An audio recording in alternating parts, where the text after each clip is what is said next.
All right, I'm at the table with Lock, Stock, and Barrel. This is an auction group that you may recognize from Gunbroker, the most notorious suckers of your money that you have ever encountered. And yet, they're the only ones that bring you Grandpa's treasure, because he was going to take it to the grave. So, love him or hate him, we've got our auction guys with us. I'm with Spencer, and I have Bud. Mm-hmm. You guys have to say things, it's audio. Yeah, sorry. We weren't sure at what point we were supposed to take over here, but we will. No, it's very loose. This is only for our patrons, so it's not going to go full public unless for some reason. It's good to have you. You do training for us. We get to hire new employees and say, go home and watch YouTube videos at night, turn on C&Rsenal. Once you've seen every video, you can work here. How many have quit after that? I don't want to talk about our turnover rate. Oh, well, but it's not because none over that. I mean, I don't know who's supposed to be getting plugged here, but C&Rsenal is one of the best reference resources we have. And it's just, I mean, it's invaluable. We've been so excited to meet you guys. Well, I'll take the compliments on the behalf, because this is like I was saying a second ago, this is going out to the people who are patrons of the show. Mm-hmm. So these are people that have kicked in $1 to $5 or so a month trying to keep us afloat, which by the way is almost all of our budget. Mm-hmm. So since we work on a donor model, it's kind of like having investors meetings. Well, thank you to your patrons. Right, because they're making it possible. So, yeah. But while I'm on this trip, I've driven out. So the way this all happened, so that you guys know from the show perspective why I'm here, we put out the call looking for 1909. And then you guys reached out from LSB and said, we know a guy. And then it turns out you didn't know a guy. Well, we knew a guy, but that guy wasn't. That guy wasn't the guy we were hoping he was. You knew a second guy, which was even more impressive. Which should have been the first guy. You almost knew a third guy, but actually I just heard back from him. He doesn't have it. Okay. He doesn't have the 1910? No, he has a 1910/11 the Special Army. Okay. Which is very interesting, and I would love to cover it, but it's kind of like I'm going to make this whole detour to Houston to get it. Right, and it's skipping over. Which I'm actually still waffling on, because it's like, well, the photos would be nice if I find a 10 later, but... Who has a 10? Supposedly the Ogden Museum does, but they're notoriously hard to work with from the other side that I've heard. I mean, I haven't had a chance to talk to them, but we'll see. You have somebody at your window again. Come on in. We're always being interrupted. That's fine. This podcast always goes this way. We do try to stay busy. That's a Kentucky rifle. A young man has brought in a Kentucky rifle. With no name? No name, no marker. Look, it's got the extra tiger stripe maple on there. Yeah. It's a contemporary make. It's worth like $500, $600 maybe. Yeah. That's not 150-year-old brass. Yeah, I'm sorry. You probably look down the bore and prove it. I don't. Okay. There, see, we have proof that you guys are working. Okay, where were we? Oh god, yeah. Welcome to this. The 1910 Special Army. Okay. Yeah. I'm sorry. So, we are so far off the rails. For the patrons, we thought we might have a shot at a 1910 on the way back from filming with the 1909, which would have been amazing. But unfortunately, it turns out that was one of those. This is the thing I have to say to a lot of people. They'll say, "Oh, my cousin has one of those. I'll get him to lend it to you." And my answer is, go F yourself, tell your cousin to call me. Right. Because it always goes that way. Yeah. And I'm not trying to be mean to the gentleman that offered, because he's a sweet man. He's trying to help us out. He's trying to make the connection. But there's this sort of pressure wave that comes with, okay, are we doing this? Do I need to put some resources in place? And then every time I start that pre-production stuff, then they go, oh, it turns out I misunderstood, or the guy doesn't know who you are, or he doesn't care, or I can't convince him to care. So I'm always, now when I hear that, I give it maybe a 10% chance of success. And so, but they get really excited because they think they have a 90% chance of success, and this mismatch happens. Right.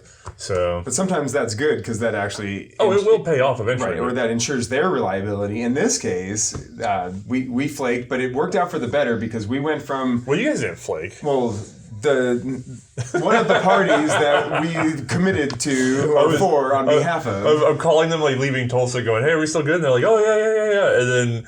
They go to make their arrangements here, and the gentleman goes, oh, I left town. I'm in New York. And I went, okay, so now I only need to find another 1909 within a 2-hour drive. No problem. But and they made, 22 or something? Yeah, that was a late production. Hey, we got a better one. We did get a better one. So then, like an idiot, I finally remembered my buddy who's got one, and just about everything else there is, and that's where we spent the day yesterday. And who, by the way, had never heard of us.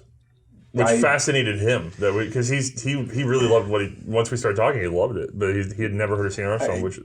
And what's funny, if you're listening, Mr. Gentleman, I know you've heard of them because I've told you about them. He's not gonna. He's gonna figure out Patreon. But in defense of the gentleman, he started collecting in what the 70s. Yeah, he was. So he's used to He not was using shotgun the news internet days. for his He research. was- He was like, he started in those days, and when you read about a purportedly mint 1911 in the back, you call the guy and you're like, are the markings rolled? Is it a sharp gun? And you're like, yeah, I don't think so. And then you make a $10,000 commitment, or maybe not then, over the phone, and you get the gun. You hope for the best. Right. Collecting's changed a lot over the days. Actually, that's a good point. That a lot of what we're seeing for price escalation, people say, "Oh, it's not like the good old days," but the good old days were blind in a lot of ways, unless you showed up at the gun show. And then also, people just weren't. The knowledge was blind. The being able to spread the knowledge has certainly ruined the market. That's my fault, but And is that entirely true? Because maybe 1911s and Johnsons and Garands in the good old days weren't collected, but flintlocks and high art pieces and maybe deluxe Winchesters, those.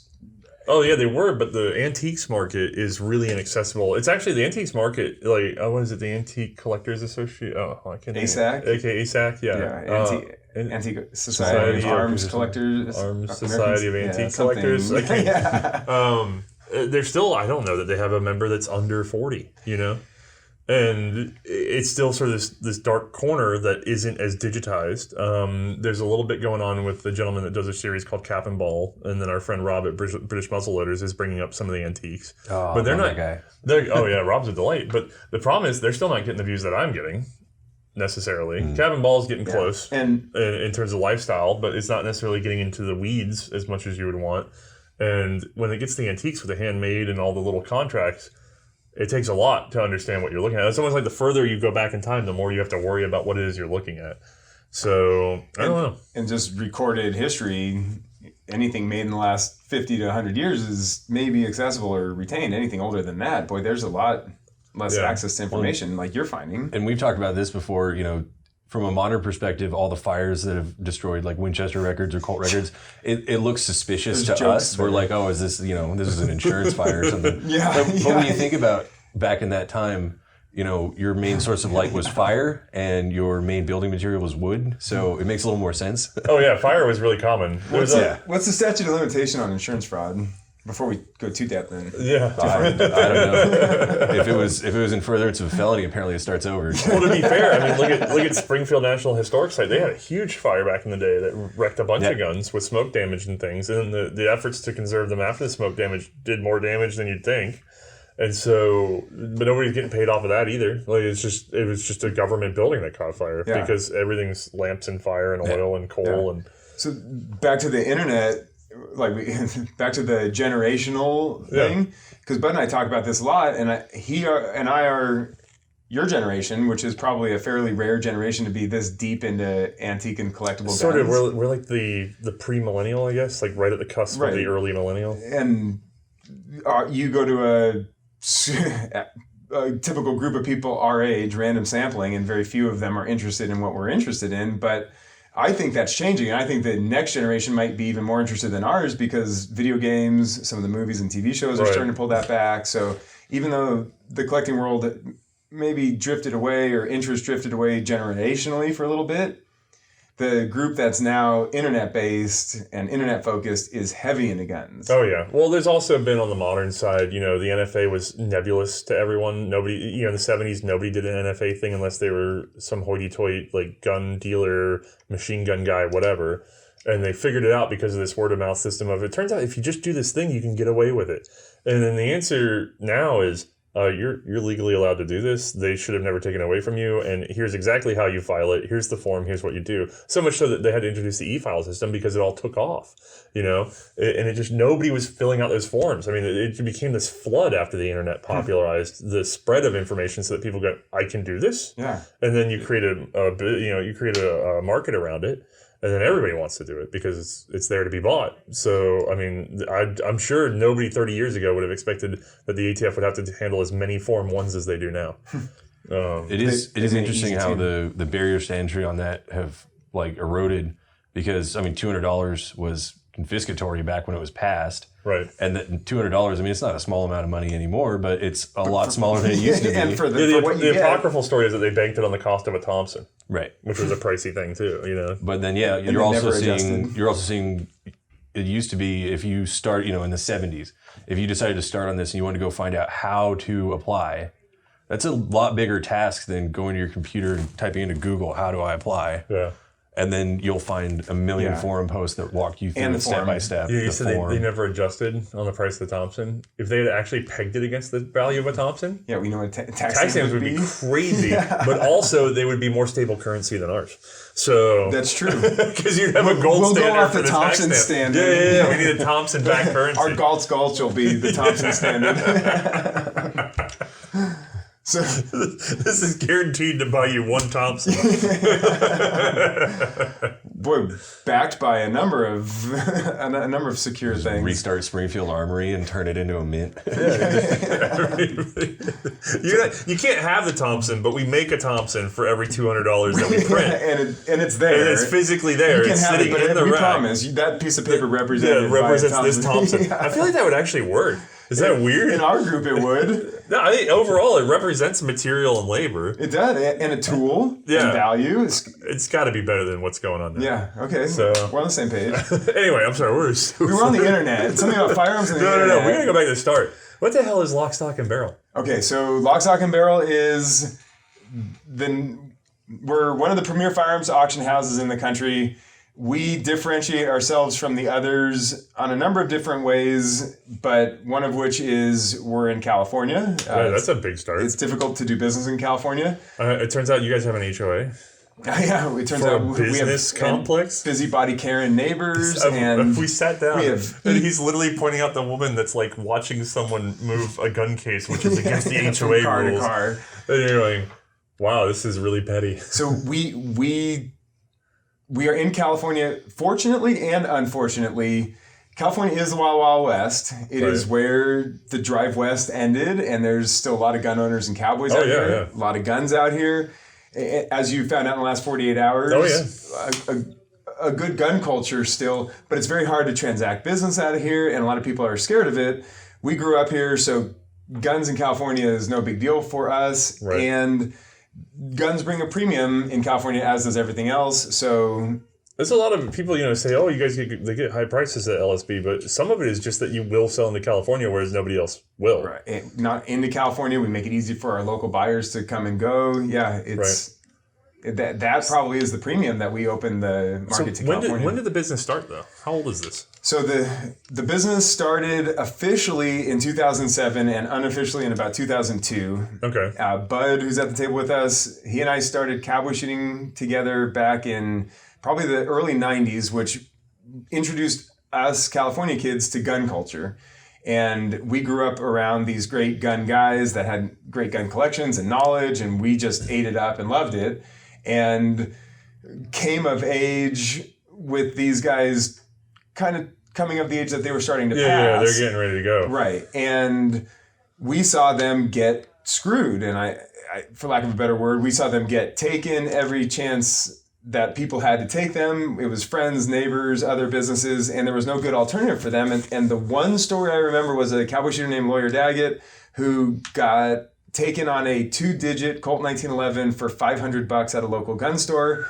And I was in grad school at the time, and I was on the side selling guns on my own online with some local gun shops and making my rent. And that's when I realized, people are getting taken out there. Right. And there's opportunity in being a stand-up, transparent business that first and foremost informs people with what they have. And that's why we love you.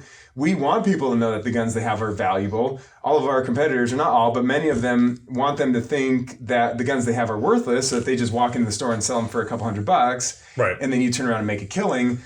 Those guns are family heirlooms. They were owned by, maybe carried in the war. It's sad when we hear of people getting taken on stuff that grandpa had or dad had or whatever.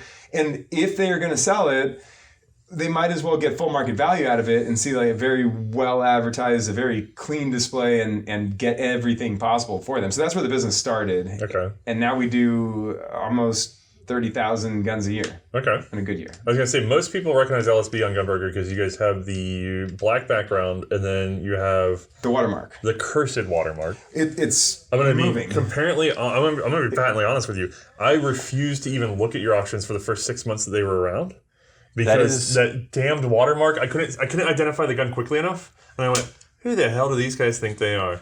That is not uncommon, but and we do get criticism for that. There's a good reason for that.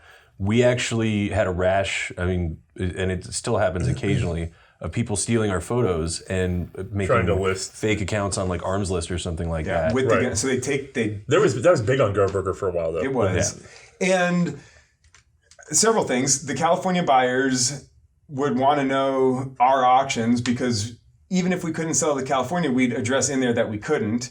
So we wanted to make it easy for our customers to identify what our listings were. And then the next picture was the picture without the watermark. Right. So we thought we were accomplishing it. This is our firth auction where the watermark has been moved to the lower left corner. Oh, it's already done. And they're up now. You're all welcome. I did it for you. Yeah. While Othais was here, he moved mountains and got rid of the watermark. I'm claiming it. I think the entire industry hates us for that watermark. It was, I don't know how to explain it. It was just like when you're scrolling, you're looking for general shapes and mislabels and things like that. Now, the thing that got me over it is the fact that you very rarely have anything that's mislabeled, which is nobody has a 100% hit rate, even I wouldn't. But it's very rare that I find something you guys haven't identified correctly. And then... Well, let me hit on that real quick. I grew up, like Bud did, when you're 13 and in love with guns, you read everything you can. You talk to everyone you can, and you're probably the best collector of knowledge out there. And that teaches you, once you're an adult and you don't have time to do that, what's possible. So when this business started, I had got my roots in gun collecting when I was a kid. And really, boy, some of the old guys took me in and taught me about metal finishing and marking and the records. And I just knew how little I knew. And that was kind of the motto here at LSB is we don't know hardly anything, but we know where to find the information in books. Right. And we misidentify things. Everyone does. You have to make a decision at some point. You only churn and burn so fast. Right, exactly. Analysis paralysis. Some guns will get stuck on all year and never list another gun, but we just have to say something and let it go. But to our defense on that front, if we are wrong, we try to make it clear and post a correction and say, hey, someone pointed out a better reference, and now we know what we were looking at here. I'm sure you get inundated. We list 1,000 new items every 2 weeks. We have for the last 4 or 5 months or so, and the morning after the auctions list, there's 300 to 400 questions. But I'm talking about complaints though. Like questions, I understand. the thing where they're going, you got it wrong. Well, there's a community on Gunbroker, right? And we appreciate people pointing out when we're wrong. So if we were opposed to that, we'd get a lot more, but we actually welcome it. Right. So when we get it wrong, we tell people, please let us know if we got it wrong. I'm going somewhere else with this. How many of them are telling you you're wrong and you are not wrong? That's happened. You know what's funny is I get maybe a little bit of humility or whatever, but everyone I tell, like if you get an adamant customer who's insisting that they're right, listen to them. They're probably right. Okay. And that's one of the things that I like about the model we have versus like a print catalog auction or even an in-person auction. There's 14 days that everybody has a shot at it, but also we do get that feedback, and you know whether they're right or wrong, they're telling us what we need to look at, what we need to look into to make sure that it is correct. Yeah, which one of you guys out there is snitching, by the way? Everybody says I'm ruining the market because I'm telling everybody that guns exist. What about you jerks that are finding the mislabeled stuff and then correcting them? But that, I mean, part of the business philosophy that we have. I mean, we've had people who have come at us really hard on their first message, and you know, it is a complaint. It's not informing us; it's a complaint. Right. But most of those people, if you just let them know, hey, you know, we really appreciate you bringing that to our attention. We're going to go look into it. We're going to get the right information posted. The next time we hear from them, it's not a complaint. Yeah. They understand that we appreciate it, and the people who the people who are wrong. We try to let them know, okay, hey, we looked into it. This is the reference we found. Right. This is what makes us think that this is what it is. And if you have any other references you want to share with us, let us know. And when you come to people with that kind of attitude, right, when it's clear to them, hey, like we're here to to accurately portray what people are bidding on. And by the way, we're going to eat it if we're wrong and it gets returned. Right. We have a pretty generous return policy, and we don't put that on the consignor. You get over That's on 30 us. seconds to check before you return. We're 30 days, no questions asked. That is a long period of time. And if it's in this market, that is a very 30 days. long. Yeah. And you put it on layaway. So say you buy a gun, put it on layaway. You don't pay us for 60 days. Wait, you guys had layaway? I didn't even know this. Yeah. Oh crap! I could have bought so much more crap. Good customers will go 90-day layaways. Like we want people to buy guns. One of our mottos was we turn your guns into cash and we make it easy on you. Mm-hmm. But that goes both ways. We want to make it easy for people to buy guns and easy for people to sell guns. So put it on layaway, 20% down. Like, we'll hold it as long as you need to. We're happy to sit on it. And then we pay our consignor within 14 days. So we go around the country, pick up these guns, bring them back, sell them. You pay us in 2 to 3 months. Our consignor's already paid. And if we've missed it, we eat that loss. Right. So that's why we never want to misidentify something, because we're actually, our skin's in the game at that point. Okay. Anytime there's a return. No, already, and I'm sorry, we're getting so far out and I haven't even covered the basics. Already, you've heard from 2 gentlemen, because I think a lot of people think anything on Gunbroker is one guy furiously throwing stuff on. Oh, no. Oh, yeah. Are we over 50 yet? How many employees do you think you have? Because I've walked into a complex of, it's funny, I came into your office. And he said, "Did you make it all right? Was it too confusing?" And I said, "Well, I think I've navigated the labyrinth." And he goes, "Yeah, 405 can be weird." I said, No, I had GPS for that. Just getting through this building. And anyone who knows, Othais came from Huntington Beach to Simi Valley, which means he crossed Los Angeles on the 405. Oh, yeah, I got to see, I had to stop I was out of gas. I had to stop. And I didn't know you could have something more armored than a bank that sold you fuel. That was the gas station. That's Also, good. I didn't know you had to pay $5 for gas here. That was a fun thing to find out on the fly. We're down to $5. You should have seen it a year or 2 ago. Yeah, at least you're not driving a diesel. So I tried to route Othais on the 10 up PCH, get him all around the chaos, a little bit of pretty views, maybe not feel like there was going to be a drive-by shooting. To be shooting. fair, I probably would have just been mad. If I don't have a bike, I'd probably just been like, I'm this stupid Suburban. I know, driving through the canyons. Anyways, so to answer your question, we were originally set up in California exclusively, and transacting out-of-state business with solely a footprint in California is difficult for the people that we do business with. So here's what happens. You have a consignor that comes in and they have, 100 firearms. And then 5 of them or 10 of them are not California compliant. And then what do you do? Because you're trying to sequester those 10 means feeding it into somebody else's business other than your own, and then they're going to go, why am I not? Or destroying. So in California, there's very few assault weapons dealers.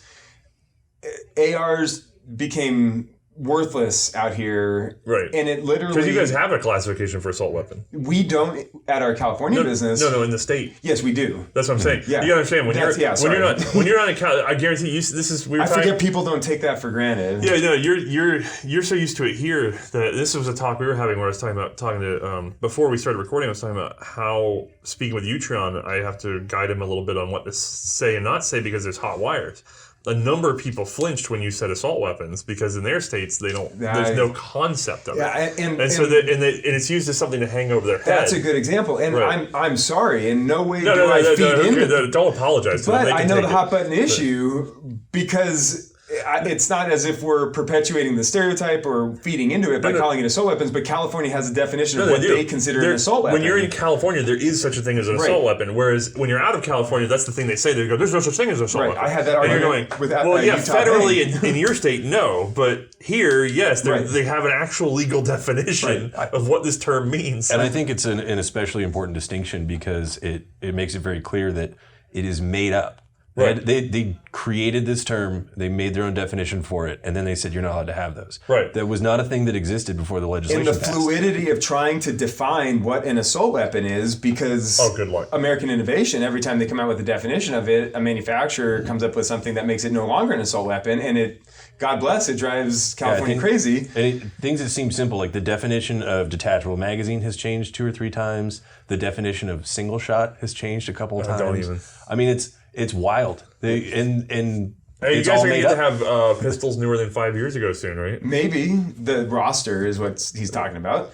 I mean, soon are we talking about like geological timelines or legal timelines? Or like, Look, all I know is that universal I heard that they were timelines. spanked into they have to get the what is it So there's the California roster of handguns certified for sale in California. And but they were getting away with some bullshit on just basically not saying every gun is not safe, including the ones that the police are currently using. And to add a gun to the roster, you'd have to take away 3. So do the math. It disappears at a certain point in time. Right. And that was their goal. So Bud's a much better legal mind than myself, but that there's hope for that disappearing in some point in time. But on the assault weapons topic, there's a lot less hope for that. I think just because of politics. I mean, I really don't think so. Culture. What we're seeing with the roster is just kind of the legislation failing under the weight of its own inaneness. Because when you talk about the roster, law enforcement officers are exempt from the roster, so they can buy "quote unquote" unsafe handguns, Right. All right, to carry. because because obviously they're so unsafe, they're qualified enough they can have these unsafe handguns, but then it's perfectly legal for them to sell that unsafe handgun to another California resident who's not a law enforcement officer in a private party transaction. Yes. Or let's say that you're, I mean, people who owned guns before they became unsafe, they're still allowed to transfer those to other private parties. This is a problem I ran into because when I came to the state, I said, I had to switch out my concealed carry. I can't conceal carry in the state. But even so, my normal concealed carry would violate the magazine limits. And we had a short conversation about this where I said, it's kind of interesting because somebody said to me, why don't you just, they're not going to know when the magazine was made. And I said, but I'm not a resident, so I must have brought it in. They're going, oh, crap. Because how am I going to prove conceptually that I came in with the wrong, and then found a magazine on the side of the road that had been here for 17 years that I could shove into the, it's just ridiculous. So it limited me to 10, but then somebody that's been here can, if it's old enough, they're just going to go, well, So we've adequately described the difficulties of California gun laws. and what's funny is the guns that we love, lever actions, pump shotguns, single action revolvers, early 1911, stuff like that, isn't affected by almost anything that we're talking about. Right. But our clients have guns that are affected by these, and therefore, in order to serve our clients, we had to set up our Wyoming business where we get to focus in California at Lock, Stock, and Barrel on what we love, which are really the C&Rs, the no questions asked stuff, the stuff that Bud and I love every day and like don't have to worry about. And in Wyoming, if it's questionable, we just ship it to Wyoming and sell it from our Wyoming location. And then now where is that Wyoming location? Cody, Wyoming. That's by that museum that everybody knows. Yes, Cody the man with headed by the man with 2 first names. Danny Michael. I have to. I know. I gotta find out what his middle name is because I'm familiar with the conspiracy theory about people with 3 first names. There's a conspiracy theory. John Wilkes Booth. Oh, okay. Lee Harvey Oswald. Heroes. They're heroes, right? Is that what you're saying? I didn't say that. we need to hang out more. To quote Danny Michael, we need to hang out more. I'm such a. It's so funny, but we had so much trouble when we filmed the Rolling Block because I just made one offhand Civil War. I'd actually been. Nobody noticed. I'd been kind of doing it. I'd been saying the war between the states and all these. I'd been creeping in there just to see if I could make a game of never saying the American Civil War. But I unfortunately said the War of Northern Aggression once, and the comments went ballistic in favor of you, of course, right? Both ways, just a complete. I would assume. No, because even in the gun industry, the North-South divide is real, and it is wild. I don't think you guys get it out west. Books or it's tricky, but the thing is, it's so funny for me because where I'm at in history, and I think a lot of people more recently have started to understand this better. There's no such thing as a hero in history. A lot of the most dominant forces in history that have done the best for people were also terrible people. And so it's more about what is being accomplished overall and who is at the head of that particular accomplishment than it is about the individual. So you're always going to find problems. I mean, anybody that is a president, you're going to find problems where they harmed and where they helped. What's actually interesting, and maybe brings us back around to your audience, is gun collectors are a very diverse bunch. Right. And even politically, you will find... maybe not your podcast because it's probably no, you will. We have the show is actually supported by a number of people that don't even own guns. We have a lot of Europeans in the audience, so because we're a politically neutral show, we're extremely popular. And there's a lot of people who have sniffed out that I might have personal politics in one direction or another, but there's a lot that show up to support because even if they're opposite of my politics and they kind of know it, they're not being subjected to them. Right. They're not being dragged through my politics in order to get to what they're looking for, which is what nobody really wants. I mean, people want political content, but they don't want to have to go. They want to go find it. I want political content. I'm going to go find political content. Right. They don't want everything else. Is it out there? Right. And that's all we're here for. But the problem is, I think everybody's infuriated with entertainment right now because it's becoming political. And it's nice to do a historically accurate show about firearms that skirts that, and not even intentionally skirts it, but there's no need unless I get into very current things, and even then, the most I can, there's a way to do it politically neutral in which you say this gun was developed because of the whatever ban. Right. You don't have to say, and the ban was bad and I hate them. Here's an example, because I was trying to think of one. We travel the country and we pick up guns, and we're house after house after house, and you think you're picking up big gun collections. They're all going to be conservative Republicans, Trump flag out front, and no questions about it. Right. And we were picking up I really love those guys. Because just like, and also almost like the opposite people I love too, because they're going to say some shit while you're there.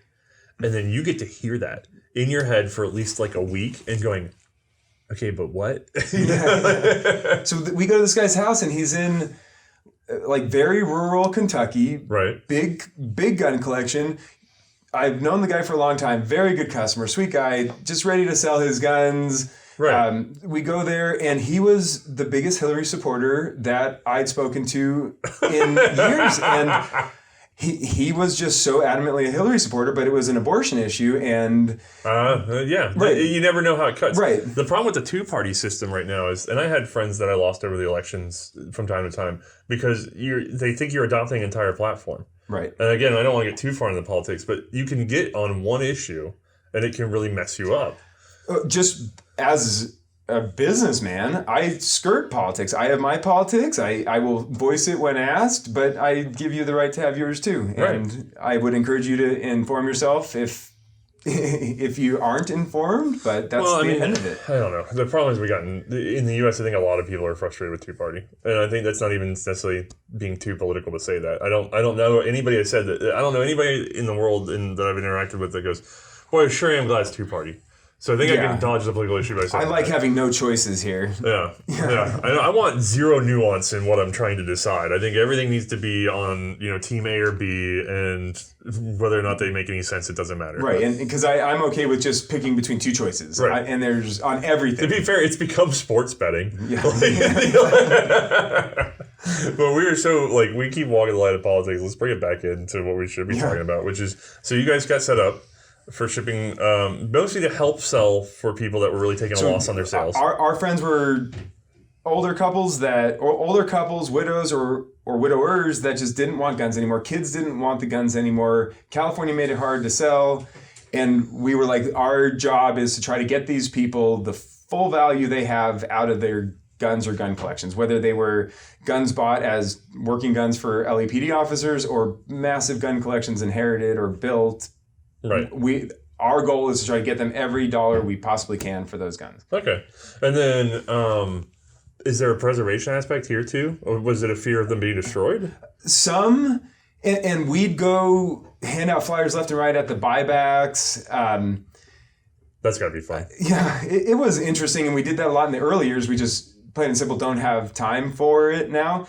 I think the preservation side of it, and there is a big part of this, is guns are current now, or your dad bought it and it doesn't mean a lot, but in 2 or 3 generations, if you can record what your dad did with that gun, or if you were, this has happened a couple dozen times, an older gentleman walks in with a gun and that was his World War II sidearm. Right. It's like, sir, we're going to have a notary meet you here in 45 minutes. Let's just quickly type up what you did with this gun, notarize it, and we will forever preserve the history of that gun. Right. Like, that's the preservation side of things. Okay, that's awesome. That's what, and we never want to see guns destroyed, and we want to see as many guns stay in California as possible, too.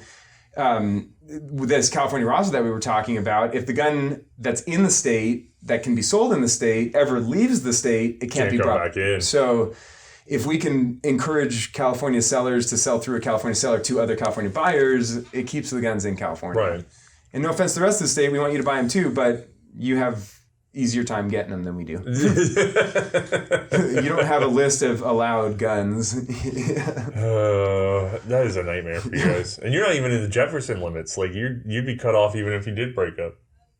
I mean, I wouldn't mind moving back to Northern California. I met a gentleman, actually. We were doing a symposium, and there was a gentleman that ran into me, and I said, "Oh, yeah, where are you from?" And he winced. He goes, Northern California. And you could see him bracing for it. And I went, "I'm going to take it by your tone. You're from Jefferson." And he's going, "Yeah, how do you know about Jefferson?" And I said, "Well, I'm from South Carolina. We keep track of all secessions. That's kind of our thing." We make West Carolina out here. He was so happy that I was just like, East Coaster just going, "Yeah, Jefferson." And where we are, too, everyone always wonders, how do you do business where you're at? Oh, yeah, we are not that far from LA. But we are not LA. Yeah. And we are... You came over the Santa Susana Pass. That was like the real rocky peaks that you came up and over. Is that all it takes to keep them back? Yeah. They can't climb? No, I get all those vehicles just don't go up the hills. Oh, okay. So maybe the Priuses don't have that far of a range. I've never seen so many Teslas and other electric vehicles. Everything here is a sports car, electric, crossover, or all three combined somehow. If you had gone up Malibu and PCH, it would have been all Bentleys and Ferraris, but because you went through West LA and all that, it was Priuses and Range Rovers. Since we're sending people all across the country picking up collections, I mean, I personally don't think that the numbers are inflated on how many Teslas are being sold, but that's because I live here. And I can see how people would think, "Oh, Tesla didn't sell 400,000 Teslas last year." It's like, yeah, they probably sold half of them in this county. I mean, Well, so our county... Ventura County is actually a conservative county. Right. Simi Valley is a very conservative city. I think we've got 4 out of 5 council members that are conservative. We're the home of the Ronald Reagan Library. They're business friendly. They're gun friendly. Like, it helps having... I don't know that Reagan was that gun friendly, but... No, but when we're talking California counties, that's as conservative as it gets, would be Reagan, California. Or Reagan conservative. Okay, so we're selling guns. When did we go online? We went online very early. Was it Gunbroker always? Gun Auction was originally Auction Arms, and I was originally Swifty Swede, which was my dad's cowboy shooting name on Auction Arms. That's adorable. Because I was too young to have anything to do with firearms. So when Dad did what Dad... you're piggybacking Dad's account. He had no involvement. He had no idea, but he took me to the post office and cashed banks. I have one of those too, because I have like an eBay account that was under my father's name from when eBay started. You weren't even 18. And then I had to, later on I'm going, I should change the name on this. Can I do that? But I've got this ancient eBay account, Yeah, so I Colt autos were what I loved, and my dad too, and he was into volcanics and Henrys, so... Oh, this explains your safe in there. Right, 100%. So I'd help him build his collection, and I'd see other guns coming up, and Dad, we got to buy that, and he'd say, well, what money are you going to buy that with? So I'd go to the collection, I'd go, Dad, well, let's sell this 1902 Sporting to buy this 1902 Sporting, and then we did, and... we bought well, so there was appreciation on the guns. And wait, are you doing all this to feed a habit? In the early days, and now I'm doing it to feed a family. But but and so those are expensive. Yeah, so we did, they're especially even more so than gun collections. Credit where it's due. You're feeding a lot of families. You got to wipe them off a lot more too. It's true till a certain point. But then you can never just leave them in the safe. So there's a fine line. They talk back. So I just saw the opportunity there because I'd be buying poorly described guns at auctions, and a lot of the big auction houses would have poorly described guns, and any deep gun collector knows, and even from buying from us, we miss it sometimes. And you're sending them emails going, you got this wrong. No. I'd buy the gun for Dad's gun collection, and then we'd sell the ones that we had in there that we bought well, and then there was appreciation. And then I went through school and then grad school, and I went and had a real job, and that was 2009 and not a good time to have a real job, and that didn't last long. So then I thought, well, hell, why not just do this? Oh, no, they're coming in with gun cases. For real and full-time, It was in a case, though. That's case firearms here in California are fine. Just uncased firearms. It looked like a firearm. Yeah, you could tell what was in there. HOA's going to be so mad. Rods.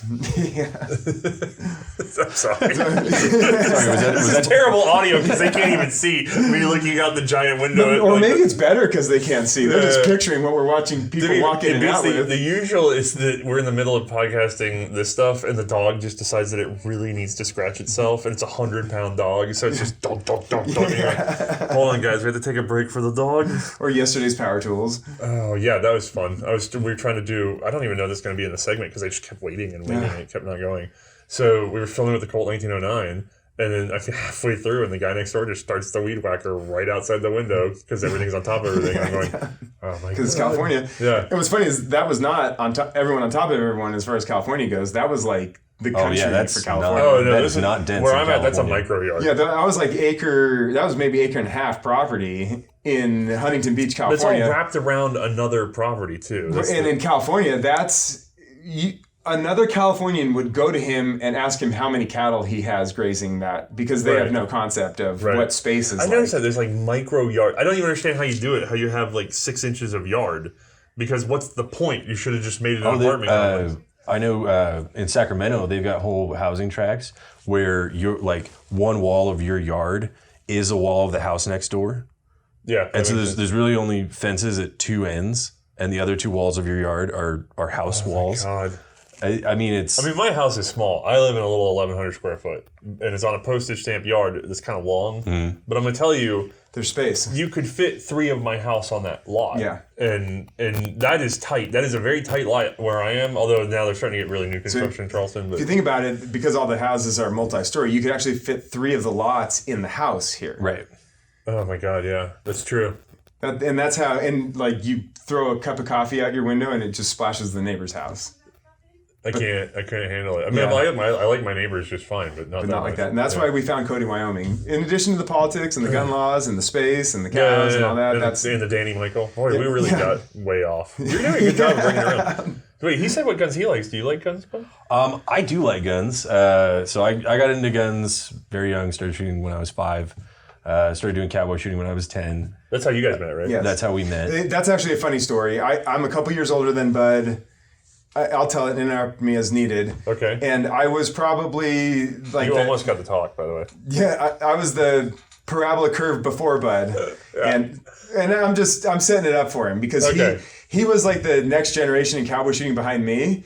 And I was used to winning and used to dominating, and like just if I showed up, I'd win. And then Bud was already there because I think you started before me, but you got really... You got really good, really quick, really young. There's still some bitterness in this story. I can hear it. Do you hear his voice? Like, he was real confident. And don't feed into that, because Spencer's in Southern California. He's been talking confidently this entire time, but everybody's going to hear this. Well, this is me getting knocked off my horse. That's what I'm hearing. Yeah, I'm hearing this is the fall of the Great Lead Dispenser. At this time, I was in tissue? I was in Northern California. And it was people who've been in cowboy shooting will know when you get kids in cowboy shooting, you get 30, 40 more mothers.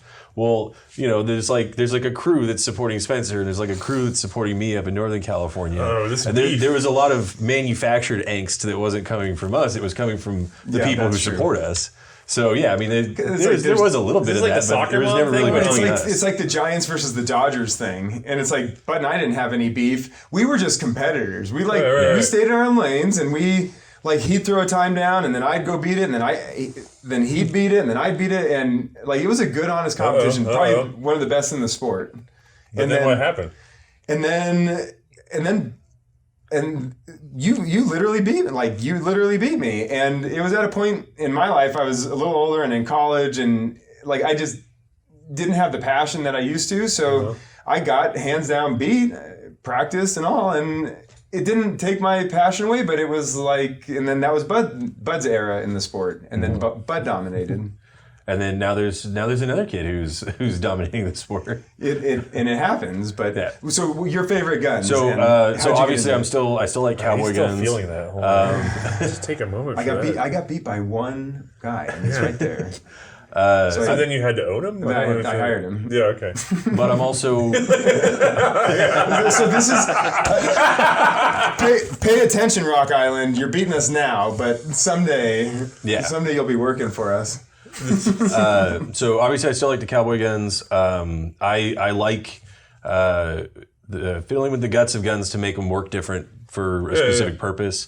And we talked about that a little bit previously. I mean, there's this like weirdly specific cottage industry of like cowboy action gunsmithing, Right. where Winchester or Henry, they never would have been like, hey, we need to modify the toggle geometry so we can get the stroke of the lever as short as possible. Right. They're like, no, we just need to move the bolt far enough to get it out of the way of the cartridge. Right. No, I actually have a friend that's an engineer at Henry, and they're Henry. But I like other competition shooting sports. I got into Steel Challenge pretty heavy, so I've got especially the rimfire. After years of cowboy, it was nice to be able to just go out to the range in shorts and a t-shirt and not even have to wear a gun belt when you shoot rimfire and Steel Challenge. You just walk up to the line with your gun and you shoot your course and then you put your gun away. That's because cowboy shooting, it's often chaps it's all rigged, and black powder, and you don't want to show up without your costume. Oh no, right. You can't. And is that in the rules? So there is a clothing rule, which is you pretty much have to wear Levi's or long pants, boots, no rubber soles, or they've laxed up on that, I guess, over the last. They wouldn't allow rubber soles? No lugged soles. That's right. They can be rubber, but no lugs. Yeah. Is that considered a competitive advantage or just an aesthetic? I consider it a safety issue, but they didn't agree. Didn't the sport start by... Guys did not go sliding on a left. But not everybody was running as fast as we were. Yeah, like you're thinking about it. I don't know why, but now I'm thinking like you got to run on the clock with leather soles. On a wet wooden walkboard. I mean, you're doing the splits. Yeah. And I've seen it. Was it IPSC guys that started it? No, you guys run notoriously low loads, right? We don't, but the sport does. And Bud and I have probably been accused of it our whole lives, but we manage recoil. Yeah. We shoot factory loads pretty much, and we'll argue with anybody that super light loads don't give you enough felt recoil to react to the shot and get back on target or whatever, cycle the gun for a single action. Yeah. We are faster with reasonable loads than we are with what they call mouse fart loads. And I don't know how into the weeds we want to get on any specific thing, but that specifically... you are dealing with people who pay money to watch my show. Is it? Okay, that specifically, there's a couple of big misnomers about the light loads. People do that, but for a lot of people, it's more of just a feel-good thing. Okay. People who want to get really into the biomechanics of the sport. The fastest response time you have is tactile. Okay. So it's faster than visual, it's faster than audio. The fastest response time you have is to being touched or something happening tactile. Right. So like that guy whose hand I held at the gun show. Right. Okay. Feeling the gun go off, your brain is going to process that the gun has fired fastest from that. Faster than the flash, faster than the sound. So you want to have a tactile impulse. Mm-hmm. The other thing is that if you have an object that's not moving, it's going to take more force to move it than to redirect movement. Right. So if the gun doesn't recoil, we're shooting old model Vaqueros, they're not particularly light. You just have to expend more effort to move it. Whereas if it goes off, you just redirect the motion. Okay. So and shotgun too. Same, yeah. I mean, shotgun doesn't matter because we got to cycle it in between. So you do all your in between stuff. A lot of work because we're talking pump, right? We're talking pump shotgun. Yeah, but if you slam fire, you can. Oh yeah, and if you slam fire, I always slam fire. Slam fire is so that's so much more controllable than you would think. Right. Like, conceptually, you're going, this is awful. And you're going, it's not bad. And it's worse, in my opinion, with a light load because that. If you're slam firing, you want a little help getting that bolt back. Yeah, that's fair. Yeah. So have you run a Burgess yet? Hunting. You've done it with a Burgess shotgun? So I am, whatever, this is... Wait, lever action or shotgun? Because I meant the shotgun. Shotgun. Yeah. Okay. So I'm... Bud probably knows this, but I'm like the notorious worst hunter here. Okay. So I'm like, if I go hunting, I have to make it sporting. I'm a good enough shot to where it's shoot pigs in a barrel. So like if we're gonna go pheasant hunting, upland birds in California, beautiful weather, no water, it's like let's make this sporting. I take black powder and an 87 or a Spencer shotgun or a Burgess. You got some pretty serious skeet bona fides, right? Yeah. I before cowboy shooting, I was a mostly sporting clays and skeet shooter. Okay, I love sporting clays. Yeah. So I have a group of friends that there's a place half an hour from me now, and I need to get. We've got one of those POV camera things, and I've got to take it out there one day because last time we went out, it was like Winchester Widowmaker, Dryza 16 gauge needle gun, like Browning double auto, just the weirdest crap you could take out. And we're just going, I could hit it. It's just. But isn't that sporting? It's the most fun because then when you don't break 100, you don't care because you're just going, I can't believe I hit anything. I don't play anymore. I don't worry about that. I'll shoot a 42, like take a Winchester 42 out, shoot 410. That's the kind of hunting I like. But yeah, Burgess, that's probably my favorite. So hard turn. I'm going to try to get us back a little bit more on topic to the guns I like. So I love competition guns. I like guns that I'm going to go and shoot. The guns that really interest me are like the design revolutionary points. It wasn't Left of Show. It was what Poly was like the first like actual self-contained cartridge. Yeah. So like that's a big deal. Like the flintlock to percussion, the guns that were there on the cusp. Right. That's why like the Grump wants that. No, the grumpy dog wants. I'll get it. You got watch out. You got room. I think that Swiss rifle I showed you. 4 feet of wire trying to let the dog. He's gonna do his foot. Did he make it? Yeah. There she is. Lydia, can you shut that door? That Swiss rifle I showed you that like it started off as a flintlock and got converted to percussion and then got converted to cartridge. That's the kind of stuff I like. I can't remember the name of that action now. It's very Swiss. Yeah, no, I can't remember either. Anyways. But I like the Hall rifle. Right. I love but that's more due to the manufacturing behind it. I just like that it has a band wrapped around it. Like, like a barrel cask. It's very neat, but also that was, if I'm remembering correctly, that was one of the first like interchangeable parts. That was the attempt. Yeah, that was. I believe they were doing attempt, it, but they were doing it like high jig. And I think that's why he missed out on most of the contract he was supposed to deliver because it took so long to get tooled up. Well, a lot of the early interchangeable stuff is that you had like these consumable jigs essentially, and you had to keep remaking the jigs to make the parts interchangeable. So it's really process intensive. And then Eli Whitney. He got into interchangeable parts. I mean, everybody was pursuing it because that was the big golden goose, right? If you could just do that. And so to get us back directly on topic, that's one of the things I love about working at Lock, Stock, and Barrel is that I don't necessarily want to like purchase and have these in my personal collection because I'm not going to go shoot a Dreiss, right? I'm not, but it's very cool to and to be able to be helping the people who do want to buy those. I've shot a Hogren.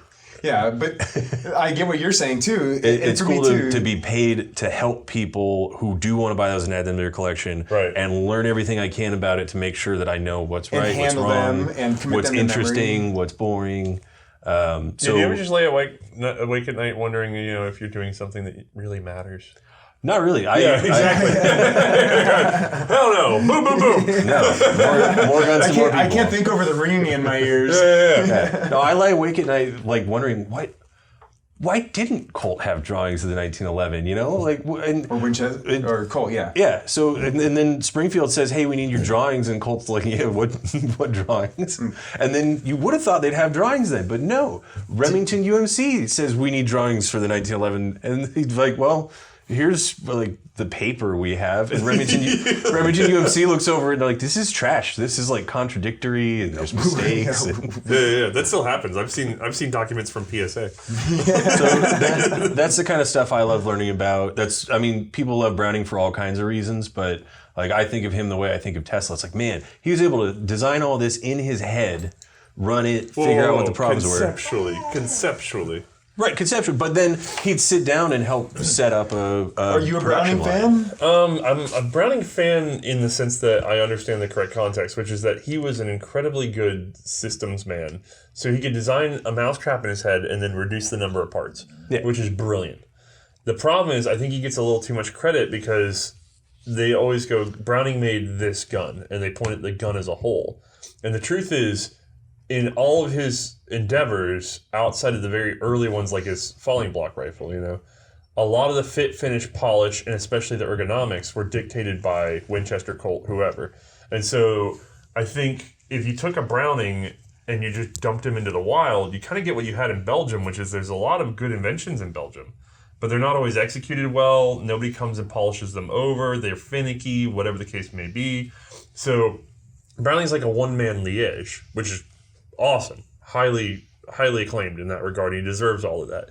The problem is what made him a household name, what made him be a repeat inventor and always have the money coming in, was that other engineers were backing him up going, it's better if we put this here, it's better if you use it this way, we have this little cross pin we can do this with. So he got a lot of backup. And I think it's worth acknowledging that too, that he was part of a system instead of just being an individual man. So that would be my hedge on that. Okay. Like he's the progenitor of a lot of things. But there was a little bit of if you read the Winchester Browning breakup letter in the museum. Yeah. Yeah, there's a little bit of echo of that in your right in your statements, which is probably. But to be fair, from Brownie's perspective, it's going to other people could do that for me too, and I'm bringing you a lot of. It turns out they could too. Yeah, they could. Yeah. I actually wonder what would have happened to Browning if he had worked with Stevens directly more, somebody like that. Because the thing that you see is there's a lot of Browning designs people don't even recognize as Browning. It's like a 520 that they did for Stevens, you know. Or if he just sold a little bit wider to the market, because the problem is he gets bottled up with Colt, and Colt is slow. Colt is painfully slow at what they do. And I wonder how much we lost. And then Browning himself said that he should have been on the machine gun side of things so much sooner, because then after the World War I, he really got rolling with the machine gun development, and he's going, I wish I had started 20 years sooner, I wish I'd done this, I wish I'd done that, because he felt like he didn't get enough time where he could have really used it. But at that point, we actually stopped paying attention to him because he's getting more and more nuanced, and he's starting to do what the guys used to do for him. He's starting to get focused on execution of small operations. And so it's kind of interesting to see that part of it. I don't know, have you read Gornstein's book yet? The new Browning biography? No, I haven't yet. That is a highly recommended. Okay. And he's actually, he spoke with me directly. He's a wonderful man. He's done the first true biography of Browning, I think. Okay. There's been attempts before, but they're kind of half-assed, to be honest with you. Not to be cruel, but it's just that's what was available, and nobody put down the work. What we do here is we buy cases of books when we find books like that and hand them out. So I was going to say, I'll get that one on the list. Yeah. It's new, it's inexpensive, it's a paperback, everybody should be reading it. We don't just buy cases of books to hand out, but I mean, probably the most valuable thing here is the reference library. Oh, yeah. I mean,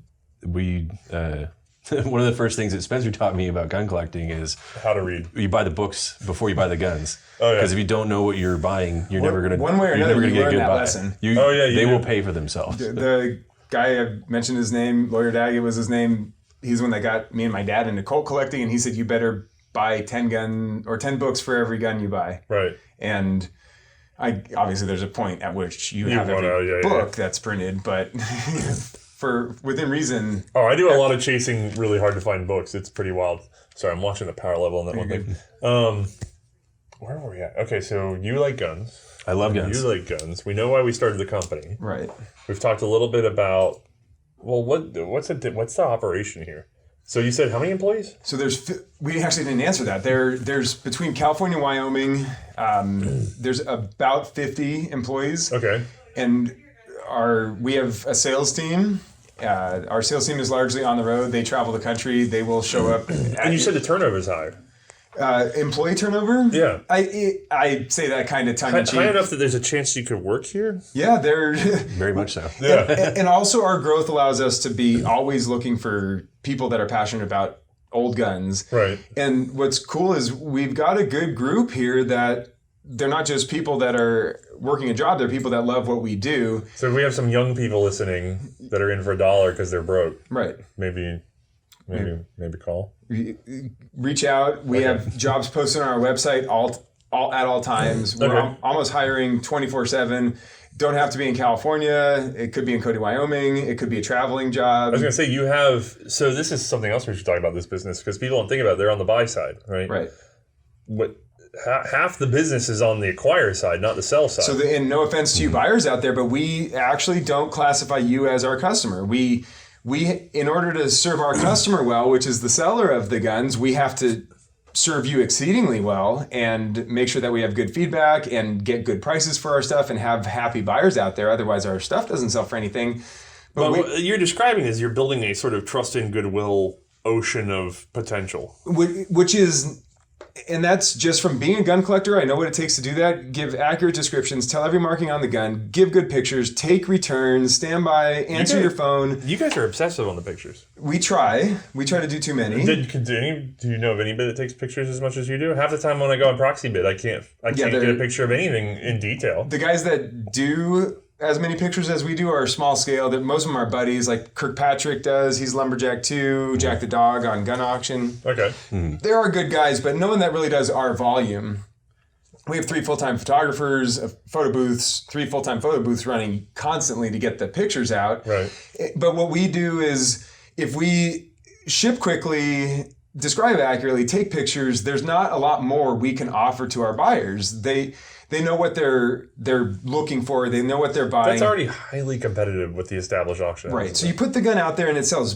But where we can add a lot of value is when people have gun collections and they don't know what they have. They're in difficult places to get them from. Or like obviously the plugged in guys, the guys that have all the single digit Colts, they know where to go and they know what to do. But if your husband was buying pre-64 Winchesters all through the 50s, 60s, 70s, 80s, 90s, you might have $1 million collection now, but you're not, even know it. Right, and you're not in the industry.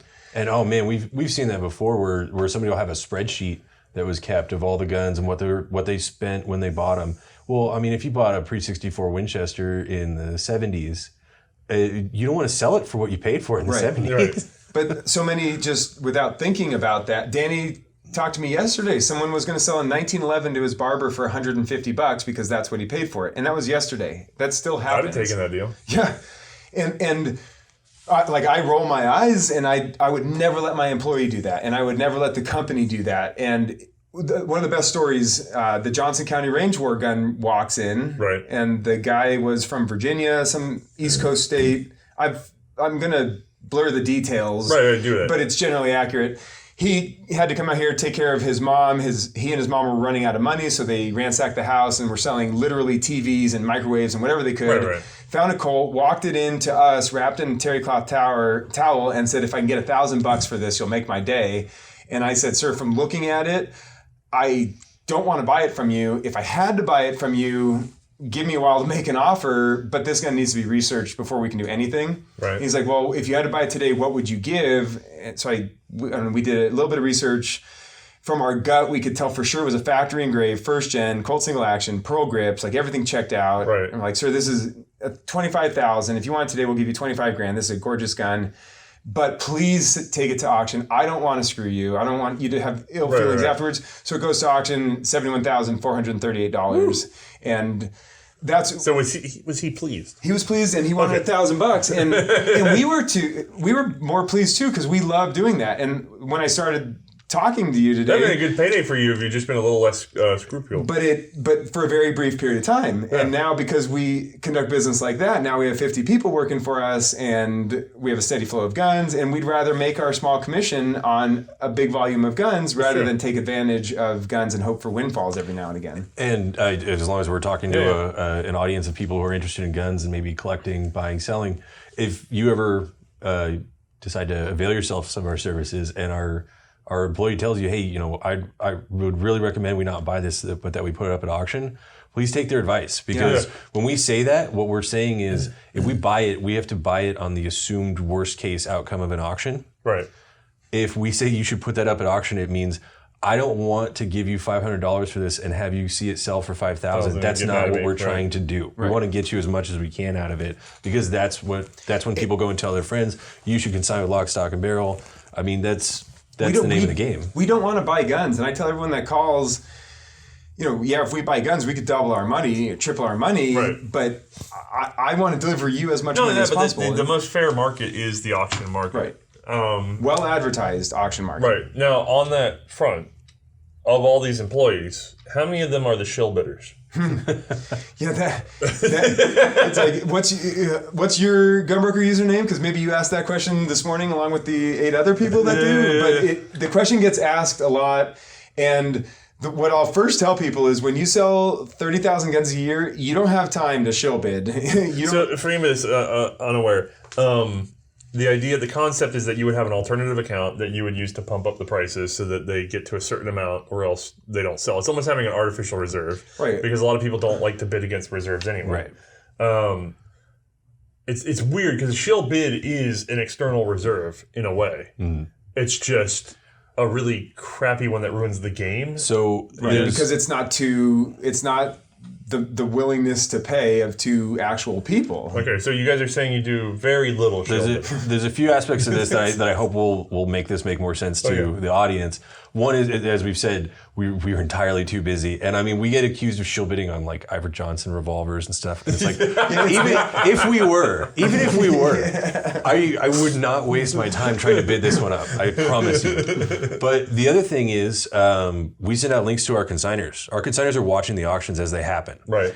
They're all closing within about a half an hour of each other, and there's 1,000 of them. Right. So every other Sunday. Logistically, there's almost no way you could keep track of whatever it was you wanted to hit whatever price. But two, you need at least 50 employees for that. If our shill bidder just doing that, if our shill bidder wins, then we pay our consigner, and we don't get any money for the gun, and now we're out the money. Right. And we've got nothing. And the one thing I'll say to that is, and you'll see it a lot, you'll see shill bidding and you look for the guns coming back up. Right. You'll see guns come back up with us, and whenever they do, we always post the reason, non-paying bidder. In which they get a negative review on Gunbroker, right? Right. Then there's corresponding, and still we get accused of that occurring on a shill bidding basis. But it's just... You have to include a screenshot of the negative review that you left. And it's like, go into the old auction, you can still see... No, you can't, because they retire after 90 days. That's true, and we try to turn them a little quicker than that. Well, yeah, but even so, that requires them to... You need to take the screenshot of the negative review. And just to prove it. Yeah.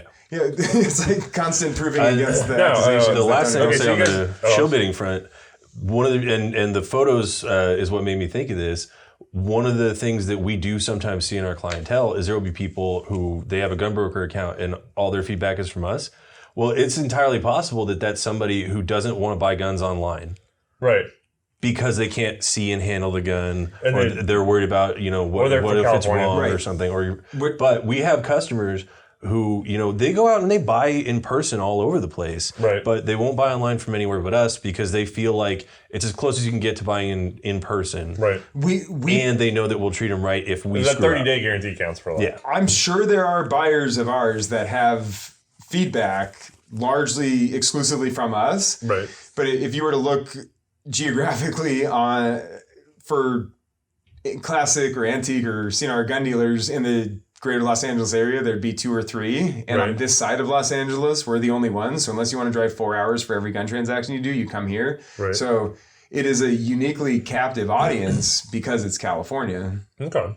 Now, so you guys we're saying no shill bidding? We're not doing that? We're going to say no? Okay. Absolutely no. And it did come up. Hold on, that's what I was going to say. I think you're getting ahead of me. Okay, so you're doing 0 shill bidding. Now, tell me that your auctions have not ever been shill bidded. It's happened. And we know it. I already heard this story a little bit. Yeah, but before that story, just so everybody knows, there is a thing that can happen where people will shill bid an item because they are planning to put the same item for sale the next week, and then they just don't pay for it. Right.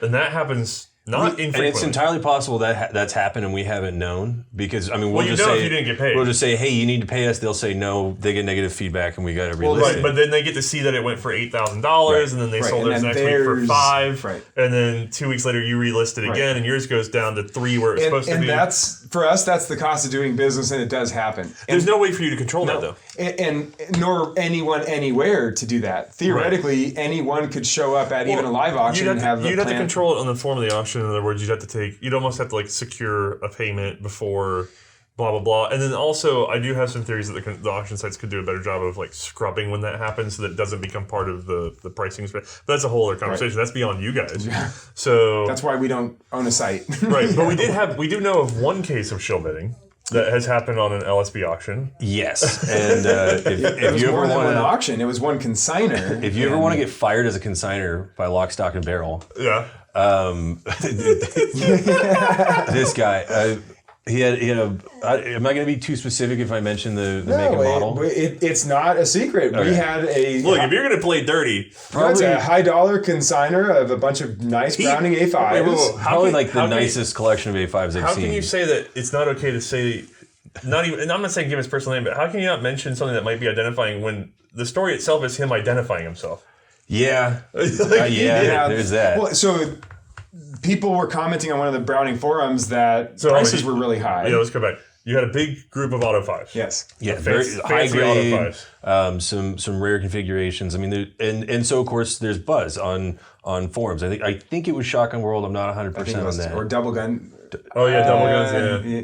It was one of I them. know the forums we're talking about. Yeah. So people are talking about the auction and like, oh, these are cool Auto 5s. Oh, those prices seem a little high.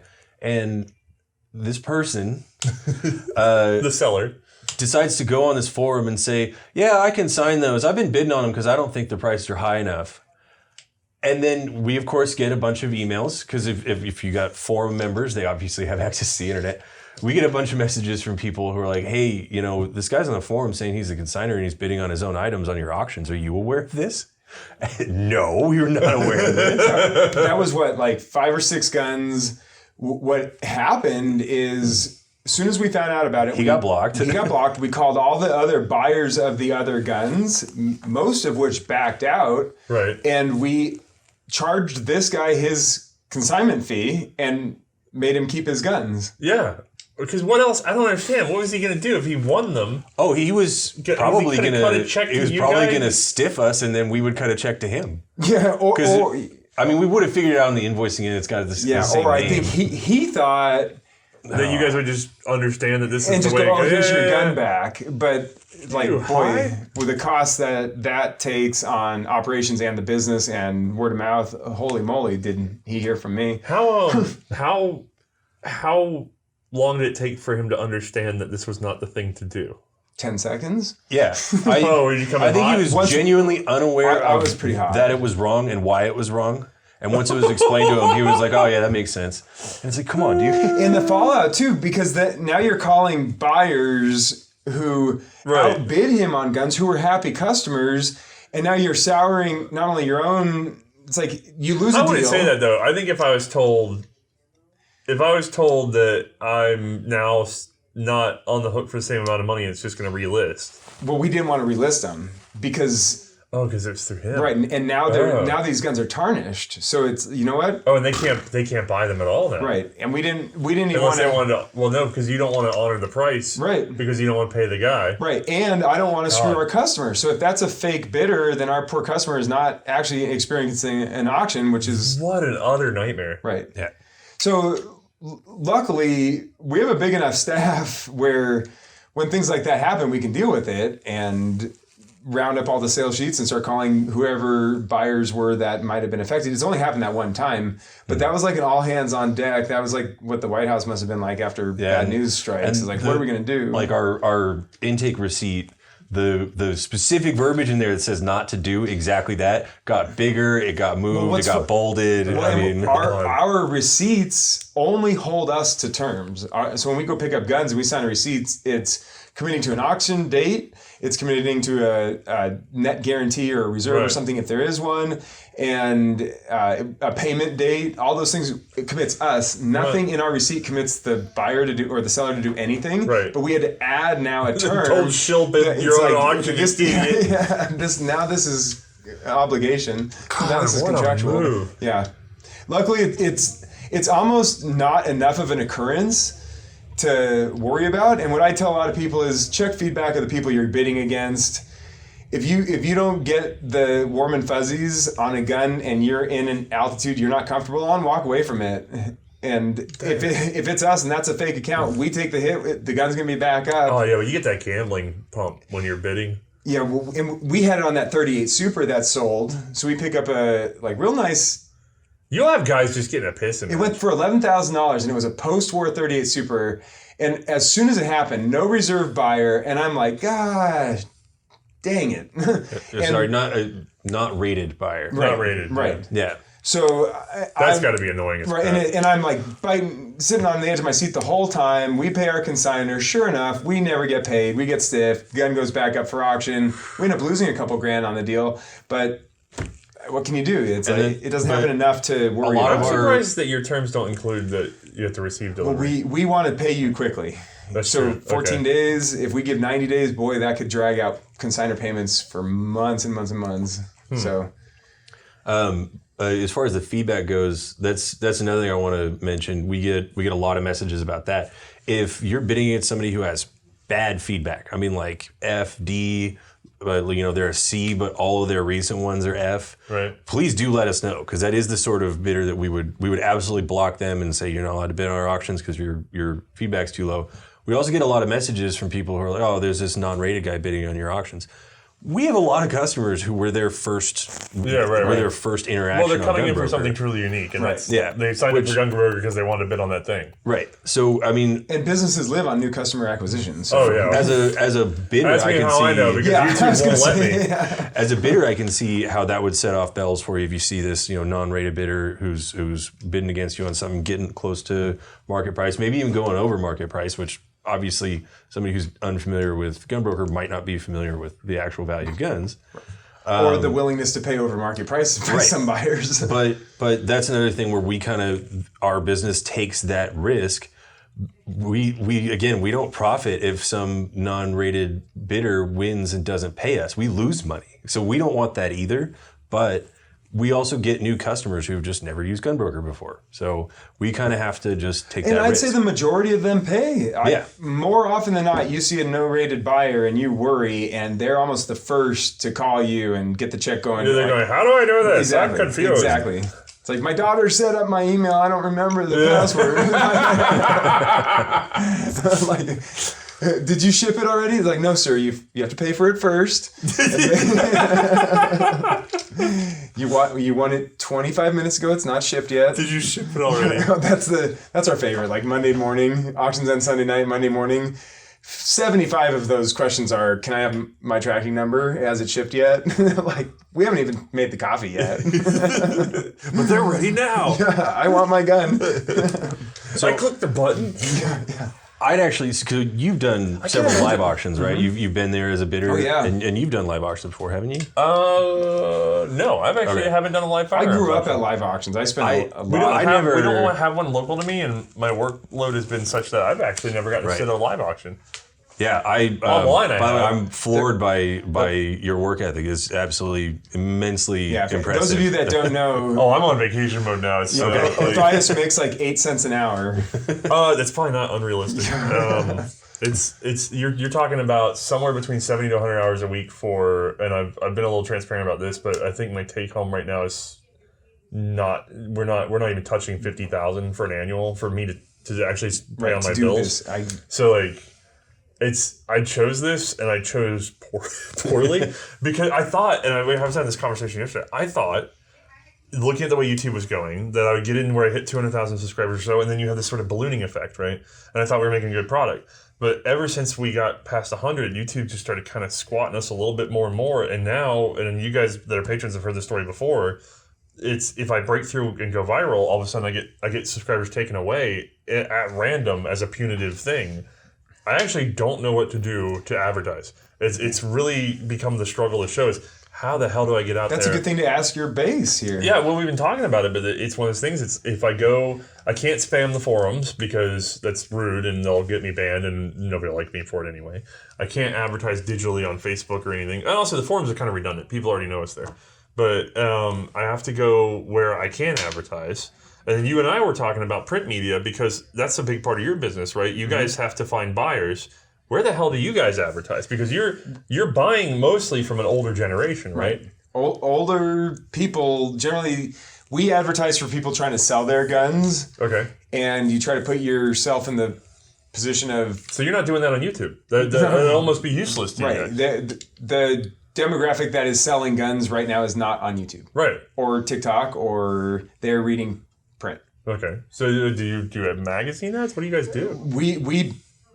We try everything. I don't want to sell everything. No, but I mean, like, how do you reach people? Is it word of mouth? Is it... Word of mouth is probably our main source. We probably get 80% of our business from referrals, word of mouth, repeat business, people that have just seen what we do on Gunbroker and just want us to do that for their guns. Okay. Because if you follow our stuff, it does bring a premium. It does. Yeah. And also I've actually had this conversation because I've had conversations about shill bidding before.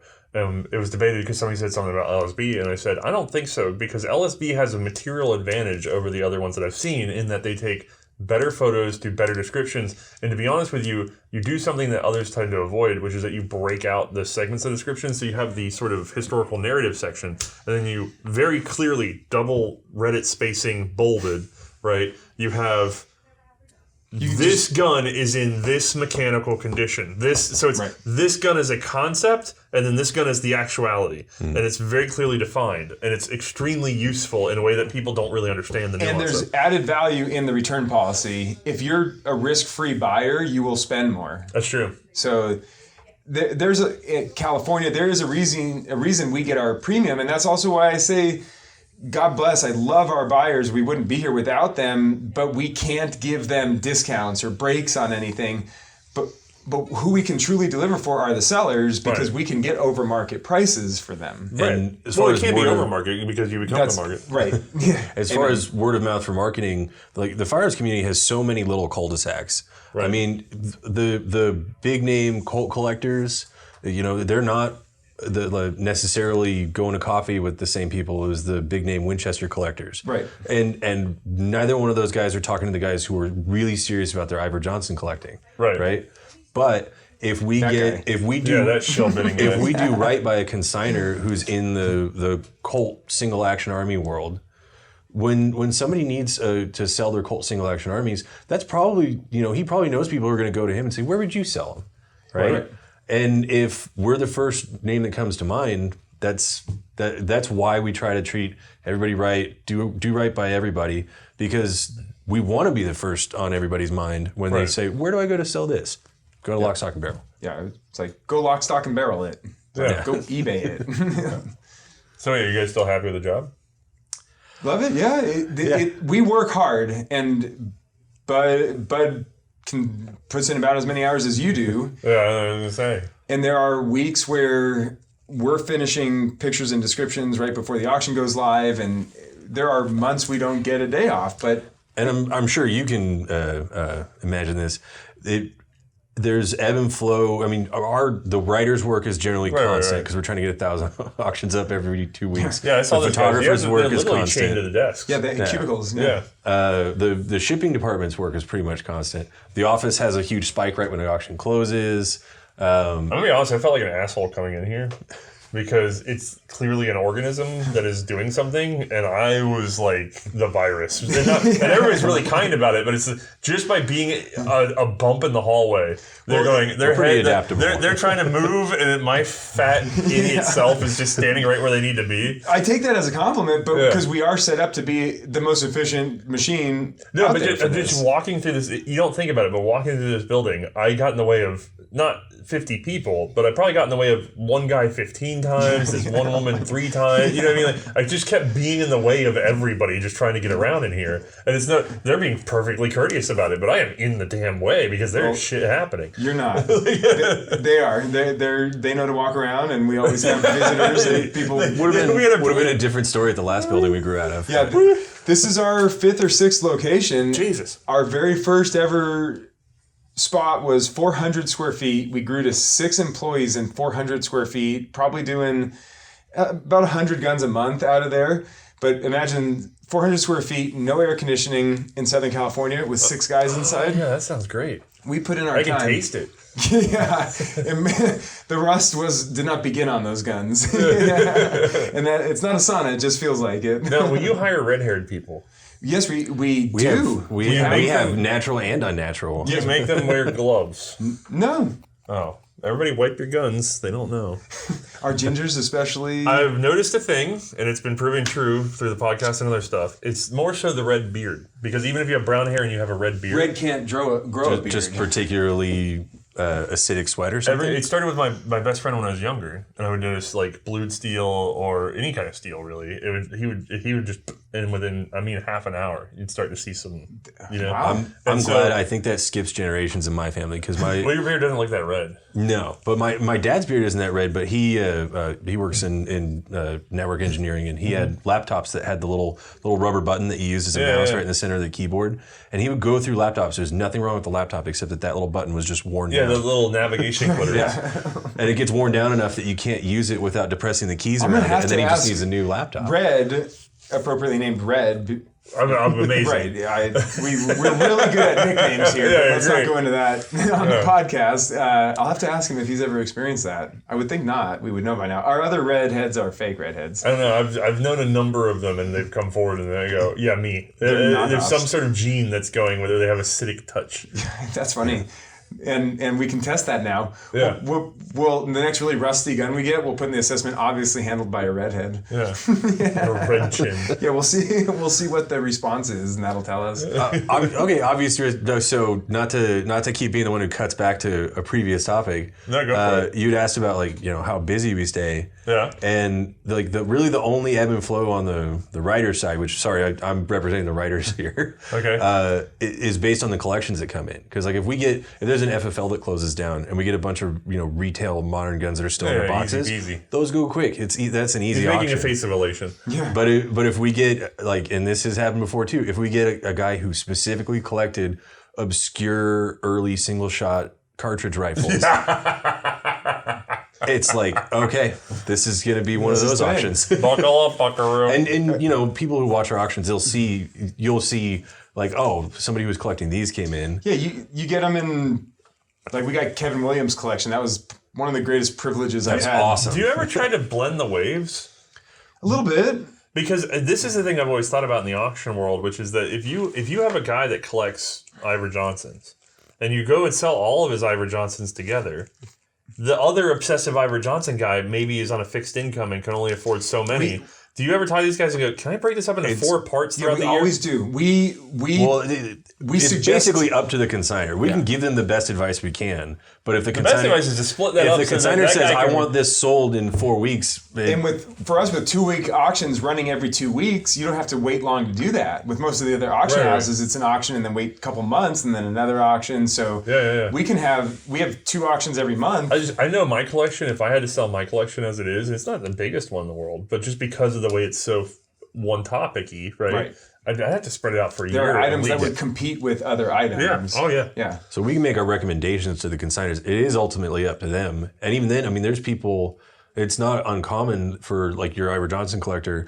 He finally completed it. He got one of every Ivor Johnson ever made, and he wants to sell the collection as a whole, all together. Oh, as one lot. Yeah. That's the dumbest thing I've ever... And there are no buyers out there for that sort of thing. No, because who else is... The whole point of building a collection is building... They think of it as this massive achievement, right? And they go, clearly there's somebody out there right now who is 52 years old, and he thought to himself, you know what? I never got even started on that Ivor Johnson collection. I've never owned a single one, and now I want all of them. Who the hell is that guy? I also want to be clear. I don't want people to think that I'm prejudiced against Ivor Johnsons. It's we really got focused on Ivor. It's been our go-to example. It's Goforth. Goforth is like Dark Side Othais, where it's like he gets into the nitty-gritty details and he tells you the author. He's the author of the book. On the Ivor Johnson. Yeah, so you know every model and every variation. Yeah, I don't know. I'm so slow on other names. And so it's like Dark Side Othais because it's like, okay, all the information's there, but I don't care. Right, and no one else does either. 4th model, 3rd variation, 2nd issue,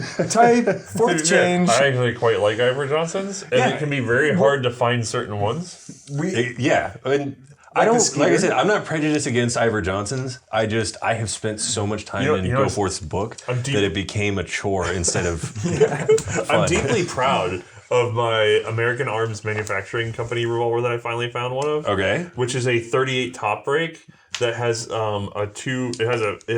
has where the hammer should be is a thumb safety. Okay. And then on the side there's this little 2-position switch.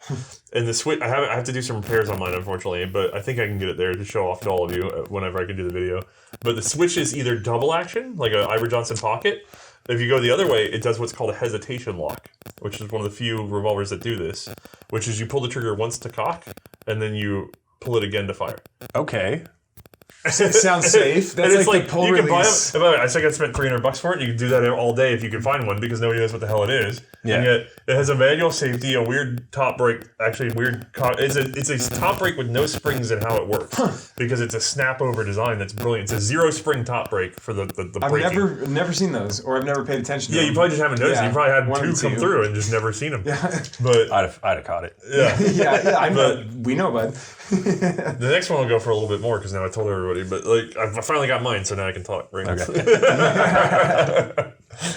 But I have to hit the head. oh, you also have the road, don't you? I have time. All right, everybody went potty. You did? Okay, Feeling better did now? you get a snack? Good stretch, leg We stretcher. talked to Danny, Michael. And we found out he does have 3 first names. I don't know if he wants me to give away his middle name, but he has 3 first names. It's one of those mysteries that may never be known outside of this circle. Or he'll tell everybody. I don't know. Oh, But it's let's 3 first It is 3 names. first names. He's gonna do something wrong. Let's If be you're honest. Keep your eye on him. If you're in elected office, watch your back. Yeah, don't go near Danny. Yeah, don't invite Danny. Yeah. So we were talking about us. Let's talk more about us. Yeah. I was asking if, who had been to a live auction because one of the things I don't know about a live auction is how reserves work. You don't know. Do you know you're bidding against a reserve? No, not all. So in the old days, they used to code the catalogs, and sometimes there would be bold or an asterisk, and then the code would be that the low number of the estimate was the reserve. Okay. And that kind of kept people from bidding against nothing. Nowadays, I don't know. You don't know if an Do item they just has... treat the reserve Yeah, like it's and a I- sealed we bid were or talking something? about like bidding whether you're at the front or the back because you can't even see whether Yeah, somebody's that- actually bidding against you. That's a couple things to talk about. The online auctions versus the live auctions, and I think why our generation prefers the online auctions is Right. it's safer. So the online auction is entirely down to whether or not you trust the platform and what it communicates to the auctioneer. Well, and we talked about shill bidding. You can look at the feedback of the person that you're bidding against actively with time to make a decision. There's 10-minute rules in the auctions. If you decide that you're being shill bid, just stop bidding. At a live auction, it's happening in the moment. And if you've ever been at a live auction, and sat in the front of the room, you've probably been shill bid against a phantom person in the back of the room Because you can't see that there's nobody actually behind you. And an auctioneer knows a reserve. They also know what they've promised the seller. And if they see an excited buyer sitting in the front, they can run you up all day long. And if they run you up against a bidder and you're not willing to go the next amount, then they can just say, "Oh, I'm sorry, sir. I thought that was a bid. We're back here in the front at $3,500." Yeah. So a lot of our generation just doesn't trust people enough to go to the live auctions. And it sounds converse that people would trust the online process more than the live auction. But in my opinion, it's more transparent and reserves are posted. And if there's a reserve, it's published. Business is coming. Give me 5 minutes. That's if all right. Okay. He's doing a business. Okay. Yeah, I didn't know what he means. Are you running out of time? Do we need to A go? little bit, but we'll finish this, and then if we have anything else, we can wrap up. Baby. So that happens at a live auction where am I actually bidding against somebody, or is this the auctioneer kind of playing me against the pinata in the corner? Right. Another thing that I don't like about live auctions, and a lot of times it hits you like a ton of bricks after the fact, is the buyer's premium, and you don't know what that's going to be. Well, you know, because it's published, but if you're bidding on proxy bid and you don't look into the terms and condition for that auction, sometimes it's a 20% or 27% buyer's premium. And then, by the way, now that they do, you remember when we didn't have the sales tax between states? Yes. And then that hits you after that. Right. And you're going, oh my God. I'm 30% or more, or 35% on top of my bid for this gun. The way we sell, Gunbroker does have to collect sales tax if you're from a state that collects sales tax, but there's no buyer's premium. You pay the hammer price. There's no... And the buyer's premium really picks the pocket of the consignor. Yes. Because we've talked to people who, I'll go to this place because they offered me 0 consignment Right. fee. And it's like, well, what do you think is really going on here? Really, you're going to get 75% of what it hammers for, I guess. Or you're gonna, what I do is tell people it's a dozen eggs. No matter what, your gun is worth a dozen eggs. For people to make their money, it comes out of that dozen eggs. Yeah, give me one of them eggs. Right. So if it's $1,000 gun and they're only making their money from the buyers, then the buyers bid less, and you're really paying your commission by a lower sales price. Right.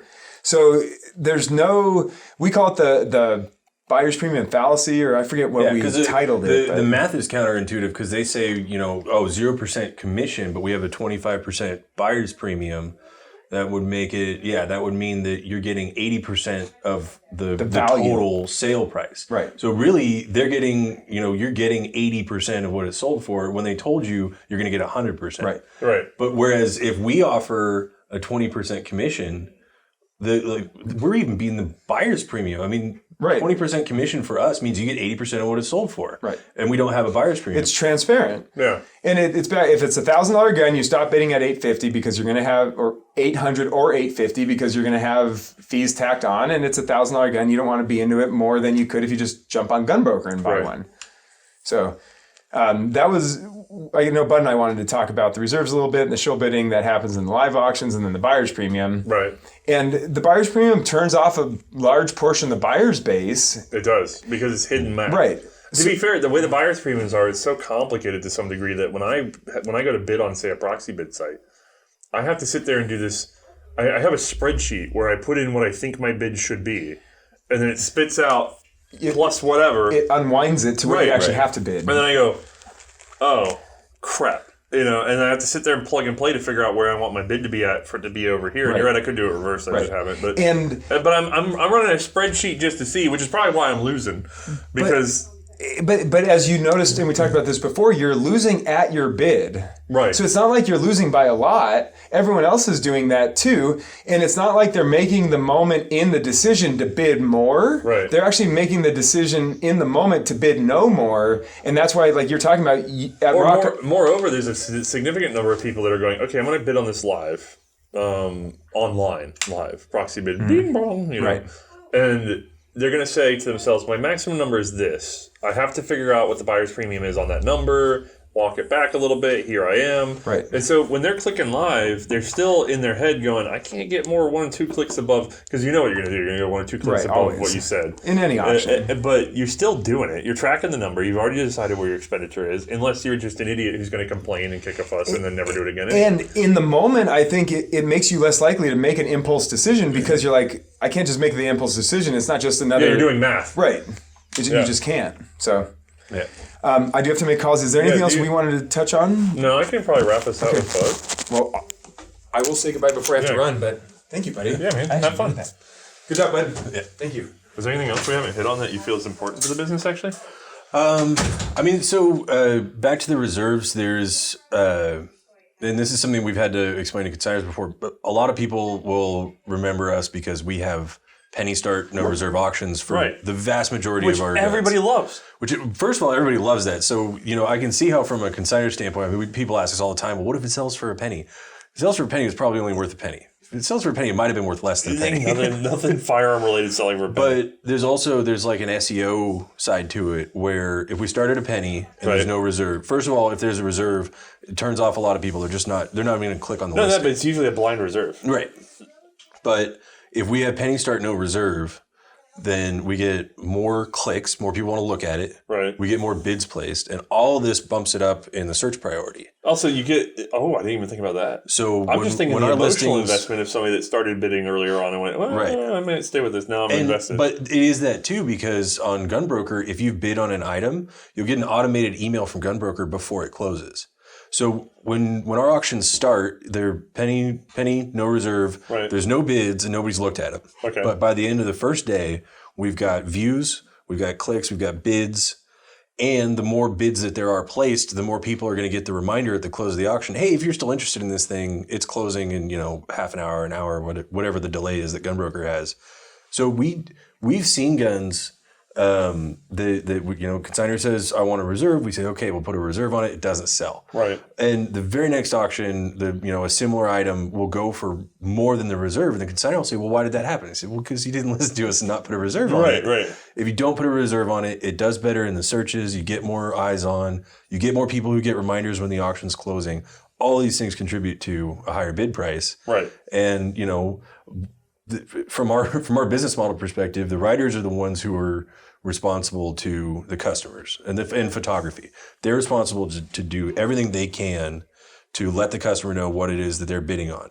The business is responsible to the consignor. We are responsible for getting those items to sell for as much as we can sell them for. And that's kind of how the responsibility divvies up. If we make a recommendation to you, unless you have some reason that we're not aware of, and feel free to tell our acquisitions guys about this. we really recommend that you trust our judgment because we have been doing this for a while. We sell a few guns here and there. It's almost like you guys have been trying to. You have a vested interest in the price going up anyway. Yeah, and that's the thing. If you're a consignor, we're on your side. Right. Like, that's where do you think our money comes from? Yeah, so we're a percentage. It's not a fixed rate. Yeah. Oh, that's funny. So that's, I mean, that's one of the many aspects about the internet auctions that's different. Like I said, there's some people who don't like buying online because they don't get to see it. So we try to make it as close I'm not to gonna being lie, able to man. see The as photos possible. are outrageous.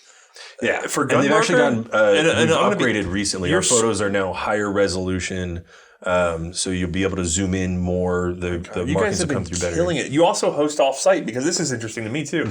Is you guys made this? You made the decision that the site does not support enough resolution, Yes. or enough images for what we want to show. So yeah, That is incredible. There will be a link to, depending on the computer literacy, the person who did it, either a link or an URL But it's one of those things for that's the doing whole the album obvious. in the original resolution. It's doing the obvious. It's just get it in there, photograph it, so that it can be seen. Not even so that it's a perfect archival photo or what. It doesn't have to be pretty. It has to be what it is. And it's just bizarre, man, how poorly photographed most online auctions are. Yeah. And even the big to guys. wrap way back around to the beginning about how our customer base informs us when we've made a mistake. Right. If we didn't have all those photos, some of the mistakes we made would have just been lost.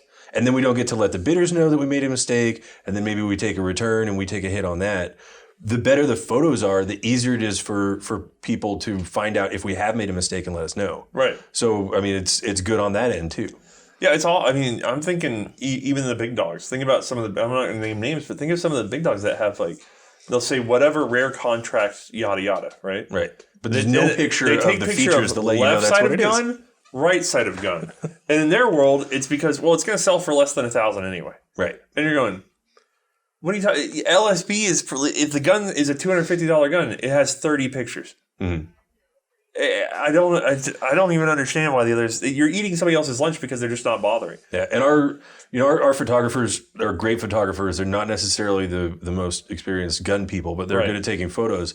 But that's one of the reasons why we have the writers write the guns before the photos, because I can put notes and say, hey, make sure you get a picture of this because this is really important. Yeah. And so something they may not have taken a zoomed in close up of, that'll make its way into the listing because the writers get it before the photographers. We can give them notes so they know what to take pictures of. But in general, it's like, yeah, it's not even just left, right, top, bottom, front, back. It's like, okay, left, right, top, bottom, front, back.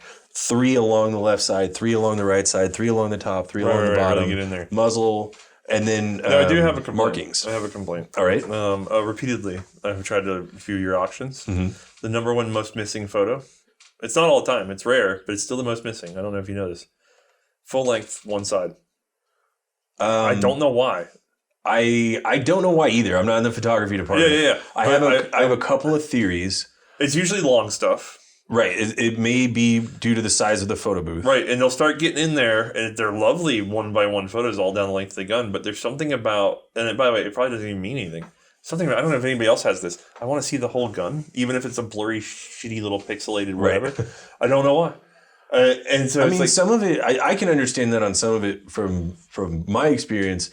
There's going to be things that if you don't get the full image, there's proportion things on a lot of Mosin variants and a lot of other variants. A good example is with a Vetterli, where you there's an Italian shorter version that's not really a carbine, right? And so you kind of have to have the relationship of parts to each other to tell whether you're looking at the long rifle or the carbine, right? And a lot of the old flintlock muskets, if you've got a photographer going along the sides and maybe they don't necessarily know guns, unless you have the full context photo, I need to know how many bands there are, which way the spring clips are pointing. And you can figure it out for the photos, but boy, you got to sit there and think about it. You got to kind of build the full size photo in your head instead of just having it given. But I don't know why that's happened to me a couple times. I think most of it is due to the size of the photo booth. I mean, our photographers. Well, my question is, can we hit them?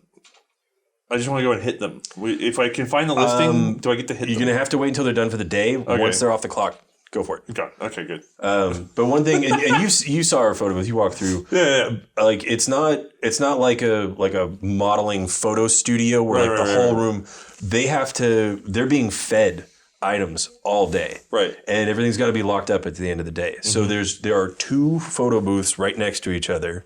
And then going around the walls, there is a giant 3-shelf rack and another giant 3-shelf rack and another giant 3-shelf rack, and then 4 full-size safes. And then in the corner, there's a little workstation with a computer where they can upload photos. Because we got to be able. I mean, they go through about 100 guns a day, maybe a little bit more, but they also go through. When it's ammo photo time, they'll go through several hundred ammunition lots in a day. We do have all the accessories that eBay doesn't allow to be sold. Oh yeah. Those come here. That's a whole to Lock, Stock, and Barrel. And we do. There is an eBay side of the business as well. It's just, oh my God, you think dealing with California is bad? eBay's got its own rules that go above and beyond California. Yeah, don't even. I mean, it gets wild. I mean, like anything M1 and military collectors, it's a joke. An M1 what? Right. No M1s, because there are M1s that are the bad assault weapons. So you just put the term M1? And it's a little bit like speeding, right? There's a lot of people who can get away with a lot of stuff on eBay, but as soon as they're watching you, you won't get away with anything.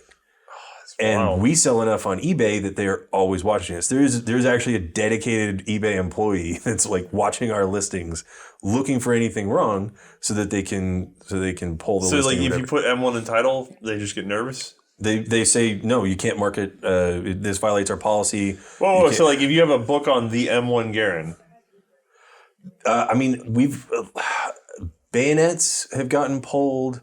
Really? But yeah, M1 Garand. We've had M1 Garand parts be pulled because I don't even know if it's just some word it's a term that they figured out one day. And they have their own policy, and it's really not related to like the actual definitions laid out in laws. That is bizarre. It's their own policy. That's so bizarre. And I mean, we've run into some wild stuff that got pulled off of eBay for really silly reasons. Well, you say that, but I had a hand trap, clay thrower that I just wanted to buy out of Britain, and I guess because it was labeled hand trap, they thought it had something to do with manacles or something like that, which are illegal. Right. You're not allowed to have handcuffs. Oh God, the ITAR stuff. Yeah, so my hand trap was seized by eBay, and both the seller and I were refunded, and the eBay just took it, and I think they destroyed it, and it's a really rare piece of like. There's some weird eBay employee out there who's actually got that throwing clays out. Well, I looked into it because the same process by which that happens, a lot of stuff goes missing and turns up at auction later somewhere else, and so there's a scam item to it. But the problem is with that, I never saw it return anywhere. Right. So I'm going, did they destroy it? What did they do with it? Because I've never seen another one. And I would really like to actually own it. eBay is one of the strangest companies we deal with. That's so bizarre. Yeah. And I can't remember what got us. Oh, yeah, the photography department. So when we have something that's too big to really take a full-length photo in the booth. Right. But it's small enough to do the individual photos in the booth. Okay. That's probably what you end up with. Now, when we get cannons or Gatling guns or something, we create a temporary booth somewhere that's got room enough for the whole thing. There's another guy with a rifle case. It's in a case. It's fine. But the whole lady's getting mad somewhere, wherever she is. Which, I mean, those have been some of the more fun days when photography is trying to figure out, okay, how do we set up this? Was it the Gardner gun? How do we set up this Gardner gun and take pictures of it, and where are we going to do it? And thankfully, it doesn't rain much here. Yeah, that's true. Except recently. All the time. But yeah, I mean, I'm glad for it though because I'm already dry. We're on the coast again, but it's a dry coast somehow. I'm not familiar with all the problems that our photography department has to deal with, but ones I'm familiar with, it's like, man, that sucks. Well, I think have we hit all the facets, or at least enough to keep everybody entertained? Because I think we're on. I mean, we're probably almost. I got a random question for you. Okay. This is another thing that we actually do hear about quite a bit. Okay. We have a black background on all our photos. Yeah. And people complain about the black background because it's too dark. Right. Do you experience that same issue? Well, I use a white background. Right. But no one complains. Okay. So probably. I'll have to talk to them about that. The problem with the white background is there's oil in all the guns. Yes, that's actually that is. So you won't like this. Our photo process is it's impossible for what you're doing. Because now what you could do is you could do like a neutral gray. Yeah, and we've looked into doing things like or they'll be confused for like gray blanket, canvas, or like stuff like that. But at this point, we've kind of like branded ourselves because we've been doing the black background for so long.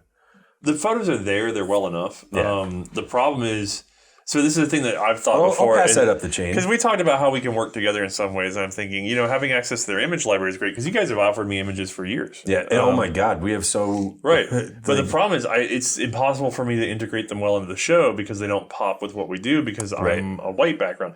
And even if I trim the gun out, you can tell it was photographed with a black background. And we tend to use a light gray as our background. We used to do white and it was too harsh on the screen, so we've gone to sort of a weird gray eggshell, like an antique-y white, and that's been doing a lot better on people's eyes. But I always have to cut stuff out, and so you'd hate it. But for our fulls that we do, that everybody likes to see at the beginning of the show with a light box, that is, 4 angles of the firearm. Every single one of those has been hand traced because I have yet to find an automated. Everybody goes, just use the magic wand. It never does it right. They've all been traced out of the background because the light box is dirty. It's got oil on it. It's got beat up. It's going to look like crap. And they just go, just play with the light bounce. No, it ruins it. I have to manually trim out all of those guns or have somebody help. We have a number of helpers in the Discord and stuff now too. And I pay people.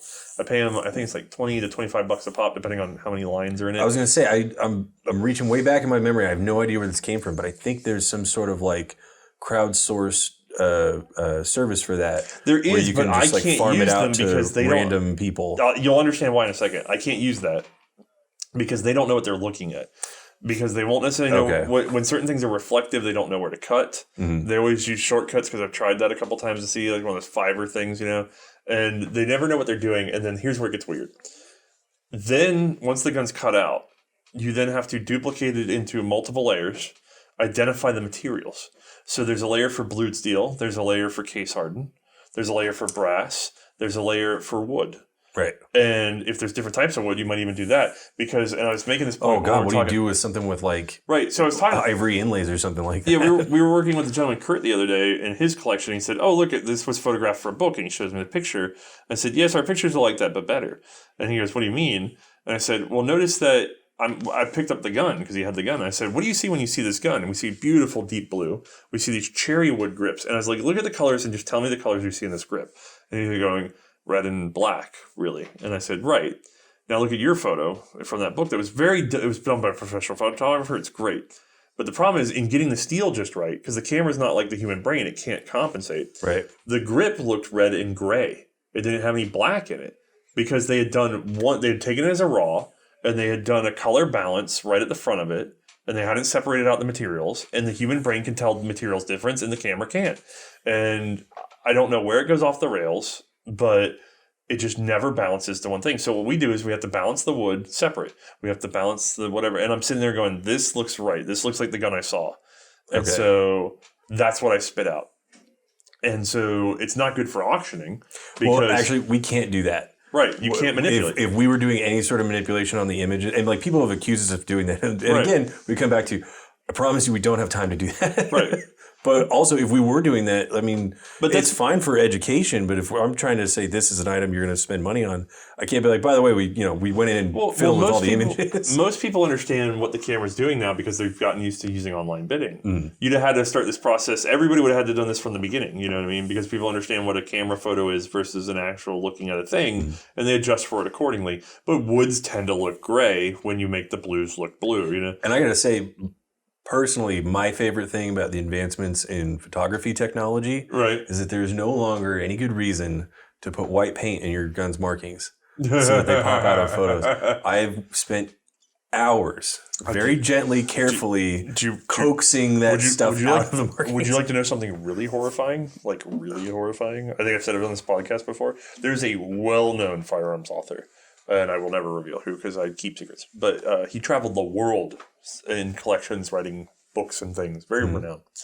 And because of the black and white photography of the day, you needed to use essentially China marker to highlight everything so that it would photograph. So that's understandable when you're trying to do the photographs, that you're in an arsenal somewhere on the other side of the world and you say, I need to mark white in the grooves of this and it can come back out later. Right. The only problem is the most affordable and easy way to do that for him was to just bring aspirin, which is highly acidic. And he would just chew the aspirin a little bit with his saliva and push it into the markings. So there are a number of pieces in collections in Europe that are So probably don't take the white out of those. Under the markings, there might be a little bit of problem under there now. That's very unfortunate. Yeah, so just saliva and aspirin in your firearm. So I get it if it's a decorative thing and you want to fill in the markings on your PSA I'm just saying, AR or whatever. China marker. China marker's a pain to get out, but for God's sake, it's not tearing it up. Yeah, but I'm glad that people don't feel the need to do that for photos anymore. That is a big step forward. Oh God, and especially just going at it with a Q-tip, because some guns it's just not worth it, Yeah. But there's some guns where it's very much worth it to spend an hour Do sitting you have there. the plastic toothpicks? I love those for that. I have it. It's just there's such a variance in the depth of markings and whether they're right at the surface or pointed or square. Oh, yeah, okay. I found the best thing to do is just be patient. Hoppies is my go-to, and a Q-tip, and just kind of dab and then wipe and then dab and then wipe, because Hoppies gets it off. You just got to get Hoppies all the way to the bottom of the marking. Yeah, and then you have to clean the Hoppies off. And then you have to clean the Hoppies off. That's the one thing that you have to keep the will grips that stuff. sequestered from the Hoppies while you're doing it. we were at a collection the other day, and I'm trying to rack the slide back on this Colt, and I'm going, this won't even budge. We had to bang it open, Oh, actually, for that, and I don't know if this is a plug we're allowed to do or not. What? We've got G96 all over the place. I don't know what that is. G96 is, it's not really CLP, but the big thing with it is that. What was it? A 1905 that was? Oh, I think it's like a 1902 Colt 1902 with a long slide, because they had a lot of that sort of thing. We would spray it with G96, let it sit for a little bit, and come back. G96 doesn't hurt plastics. It doesn't hurt woods. It's not toxic. So that's what I do with Ballistol. Smells kind of good. Smells kind of good. Smells kind of good. What are you trying to say? I'm trying to say Ballistol's. Ugh. That is the thing. Right? I love Hoppies. It's the asparagus. Hate Ballistol. It's the asparagus pea thing. People either love or hate the smell of Ballistol. There's something about it. It's like licorice that's gone bad. Are you using the aerosol? Is that what you're thinking? Ballistol, I've used aerosol, the wipes, everything. Okay. The wipes are a little more toned down, but. Yeah, I don't know. But if you use them all day. Fair, I've never used G96. It might be good, but yeah. I have never used it. We can probably hook you up with a cam before you get out of here. Sure, I'll try it out. They don't pay me, but I'll try it out. Yeah. But we refer to it as liquid gunsmith because, if something isn't working on a gun, and it could plausibly be because there's built up crud in there. How long does that? You spray it, you let it sit, you come back and see if it's working, and 75% of the time, it's just built up crud in there. Yeah. 75% of the time, it works every time. Yes. Let me see my batteries here. That works fine. But all right, where are we at? Because we're starting to meander, and then we already ran off Fort Spencer. So starting, we've been meandering. We've been doing that. I don't know. I think you've talked about a lot of how the business works in a very positive light. Yeah. Well, I'd get fired, right? No, because you can trust me. People will out themselves. Yeah, they'll just sit there and talk, and they'll think that it's like the guy who shielded without even thinking it was a problem. Yeah, right. Like he outed himself just fine. But I gotta say that's now that the CEO's gone. That's one of the things that I really do like about working here is not just that I'm a gun nerd and I get to be around one of the better reference libraries. But you don't feel sick to your stomach. But no, I feel like I genuinely am trying to help buyers. I'm genuinely trying to help consigners, and there's a little bit of push pull there. Right. But as long as I'm straight with both the buyers and consigners, look, I have a responsibility to both of you. I'm trying to do right by both of you, but it's really not much of a problem most of the time. And the most of the time, I'm doing something I like and trying to do right by everybody, and that's cool. How many people can genuinely say, "Oh yeah, I go to work every day and I just, I do something I like and I'm trying to help as many people who like the same thing I like as I can." Yeah, it's awesome. You seem contented. Yeah, and I'm going to tell you, the guys that are the rip-off artists, they're never content. Mm-hmm. Have you noticed that? You've probably dealt with them before. They don't seem like they're content with anything in there. They got the money. Yeah, and they're kind of proud of ripping people off, but they're never content. And so, I don't know, I almost take it as a sign. If I meet somebody that just can't seem to be settled or content, I start to kind of worry, Yeah. No, trust me, my job before this, I was working at a brewery in San Diego. So I want to come up here for some soul crushing, like lying to people, anything like that. I came up here because I took a look around and checked the operation out. And, you thought I was faster than him once. I could be faster than him again, right? It helps to let me bring my dog too. Yeah. Oh, so this is your dog? Yeah.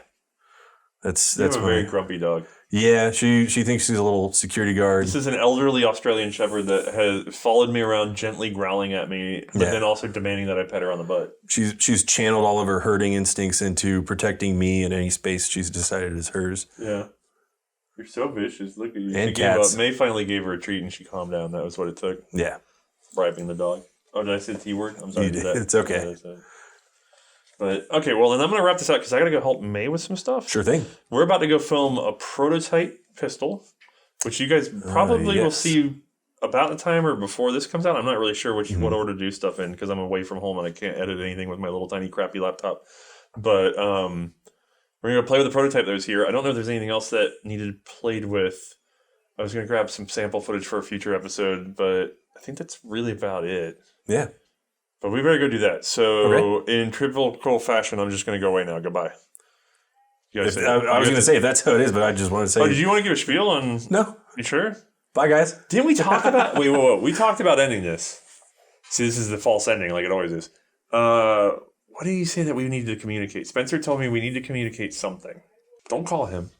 It's okay. My phone's dead. So. Oh, that's fine too. Then I guess we're going to go with we don't know what we're doing, like everybody else. And frig, I can't. I think it was just that it was a fair deal. Because I think we've done that in slow motion. Okay, yeah. And I'll just reiterate one more time because hanging out with you guys, it's been amazing how humble you are. But God, here we go. You guys are pretending like you're not a celebrity, but you're a celebrity here, and really, I mean, I assure you, my priceless. My bank account reminds me I am not a celebrity. Yeah, but how many people here are like, I know you? At least 3. No, we got more writers than that. Yeah. But you guys, I mean, it's really just a priceless resource, and having, like filling in some of the blanks. Yeah. It doesn't help to fill in the blanks part way. Gun knowledge is like a Scantron test. You got to fill the whole bubble in, or else you're not really doing a good job. That's just my compulsion. The problem is you're all piggybacking my mental disorder. Okay, that's what you're doing. I mean, yeah, kind of. If you want to characterize it like that, I was just trying to say, we really appreciate what you're doing, and keep on keeping on. And I'm one of your subscribers that got kicked off. I just went and. I just went and resubscribed on 3 different accounts. That whole ripoff. Yeah, great. But anyway, okay, well, we don't know how to end it, but now you guys know a lot more about LSB, who are like I'm sorry, you guys are the big dogs on Gunburger, aren't you? Do you know anything? I know we're top 10. I believe we're the largest seller of used guns on Gunbroker. There's a couple of big retailers who probably move more, individual firearms than we do. Yeah. We're in the top 10 in terms of dollar value per year. And I'm pretty sure we sell more used guns than anybody else on Gunbroker. Okay. I know for a fact we are the biggest seller of used guns in all of California, probably on this half of the country. Yeah. But that's what we do. Okay. I was having a conversation with you with someone that works with the other infamous Gunbroker seller. There's only one other infamous Gunbroker seller? Well, I mean, the previous big dog of Gunbroker would have been Gray Blanket. Do you not know this? No. This is amazing. Nobody knows each other, but Gunbroker was dominated by essentially Gray Blanket, who's doing all these sales, just tons and tons of sales. And it's S Easel, I believe, is the account, but everybody called him Gray Blanket because he photographed everything on a gray blanket, right? And then if I saw one of the listings, I might recognize it. I was speaking to one of his guys. And I was mentioning, but LSB's been doing baller, blah, blah, and they're like, who's that? And now I'm sitting here going, I was talking to Gray Blank about you, and you guys are going, who's that? And I'm going, wow, y'all don't look left and right at all, do you? Yeah. Well, and like I said, I mean, the gun community has got a lot of different little cul-de-sacs. Yeah. And so that doesn't super surprise me. I mean, like Spencer said, we know Kirkpatrick and Jack the Dog. Well, to be fair, you kind of know. We've talked to like Bryant Ridge. We've dealt with Legacy Collectibles. I mean, we know some of them, but all is weird. Yeah, I guess it's like why you're not really looking to buy anything on Gunburger, so why would you notice that it was another user on Gunburger unless you? And also, it's weird. Like the selling isn't the competitive side of it. Right. It's acquisitions that's the competitive side. Oh yeah, gotta get it in hand. Because if we have the gun, we could sell it. That's not like somebody else selling a gun on Gunbroker doesn't prevent us selling a gun on Gunbroker. Right. But if we can't get the gun to sell it, that does prevent us from selling the gun on Gunbroker. The zero sum is on the other end. Yeah. Yeah, that's wild. Okay, well, we'll keep going forever. So I'm actually going to say goodbye this time. The false ending is a tradition. Okay. Thanks for sitting around, bud. No problem. My pleasure. I hope Spencer made it out in time. And I'm sorry I haven't made too many shout-outs to the audience, but I think I'm going to join the audience soon. I guess I just always thought of myself as like a C&Rsenal fan, and I'm just... Oh, man, he's been riding for free all year. Yeah, I gotta. It's $1. $1 a month is what they paid. That's going to give $1. I mean... To be fair, all you hear is May and I ranting about whatever bullshit it took to get things done. That's fine. I've listened to less useful stuff. At the $5 level, you get the historic scan. That's the good stuff. Okay. So we take some public domain thing that we got a hold of that's rare. This year, because you guys are listening anyway, my hope is when I get back to town, May is supposed to do some scanning for a few days. I got a hold of some original Rudolf Schmidt books with all of his drawings in there. So those are getting scanned in for you guys to enjoy soon. Nice. And... I got it, I want to say an 1888 German infantry manual that was like a commercial sale thing that, again, has beautiful drawings all in it. So it's going to be 2 books in German language, but they're going to be gorgeous and high-resolution scans as usual, and you guys will enjoy that. So make sure you're going to the $5 level at least for those, and then you can go back to $1, you cheap bastards. So, thank you to all the people who have already paid for this, who are allowing. Oh, they've given you more money than me. I guarantee. Who are allowing me to freeload off of the C&Rsenal channel. they're paying for everybody to get the prices jacked up, and you guys are just raking it in, you bastards. Oh my god! But I mean, there's a lot of people to pay around here, so I guess that explains why. And if you have any guns you'd like to sell, we're happy to rake it in for you. Yeah, how do they reach you? What's the good way? Probably the best way is to email us at auctions@lsbauctions.com. Okay, auctions@lsbauctions.com. Yep.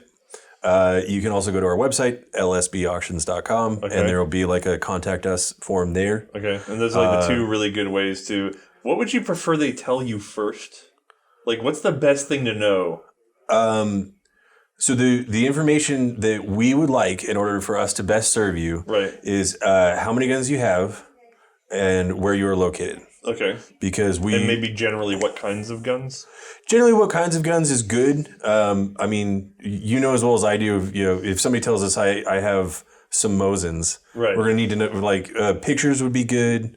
If you know what you have and you tell us, that's great. I have 150 firearms that range from about 1870 to 1915. Right. That's a much better picture than just saying, I got guns and I want to sell them. Right. But the basics are how many guns and where, because we have road crews that drive all across the country. I don't know if you remember in Spencer's office, all those little stickies on that giant map on the wall, those are all planned stops. And so the different colors are the different crews that do that region. Okay.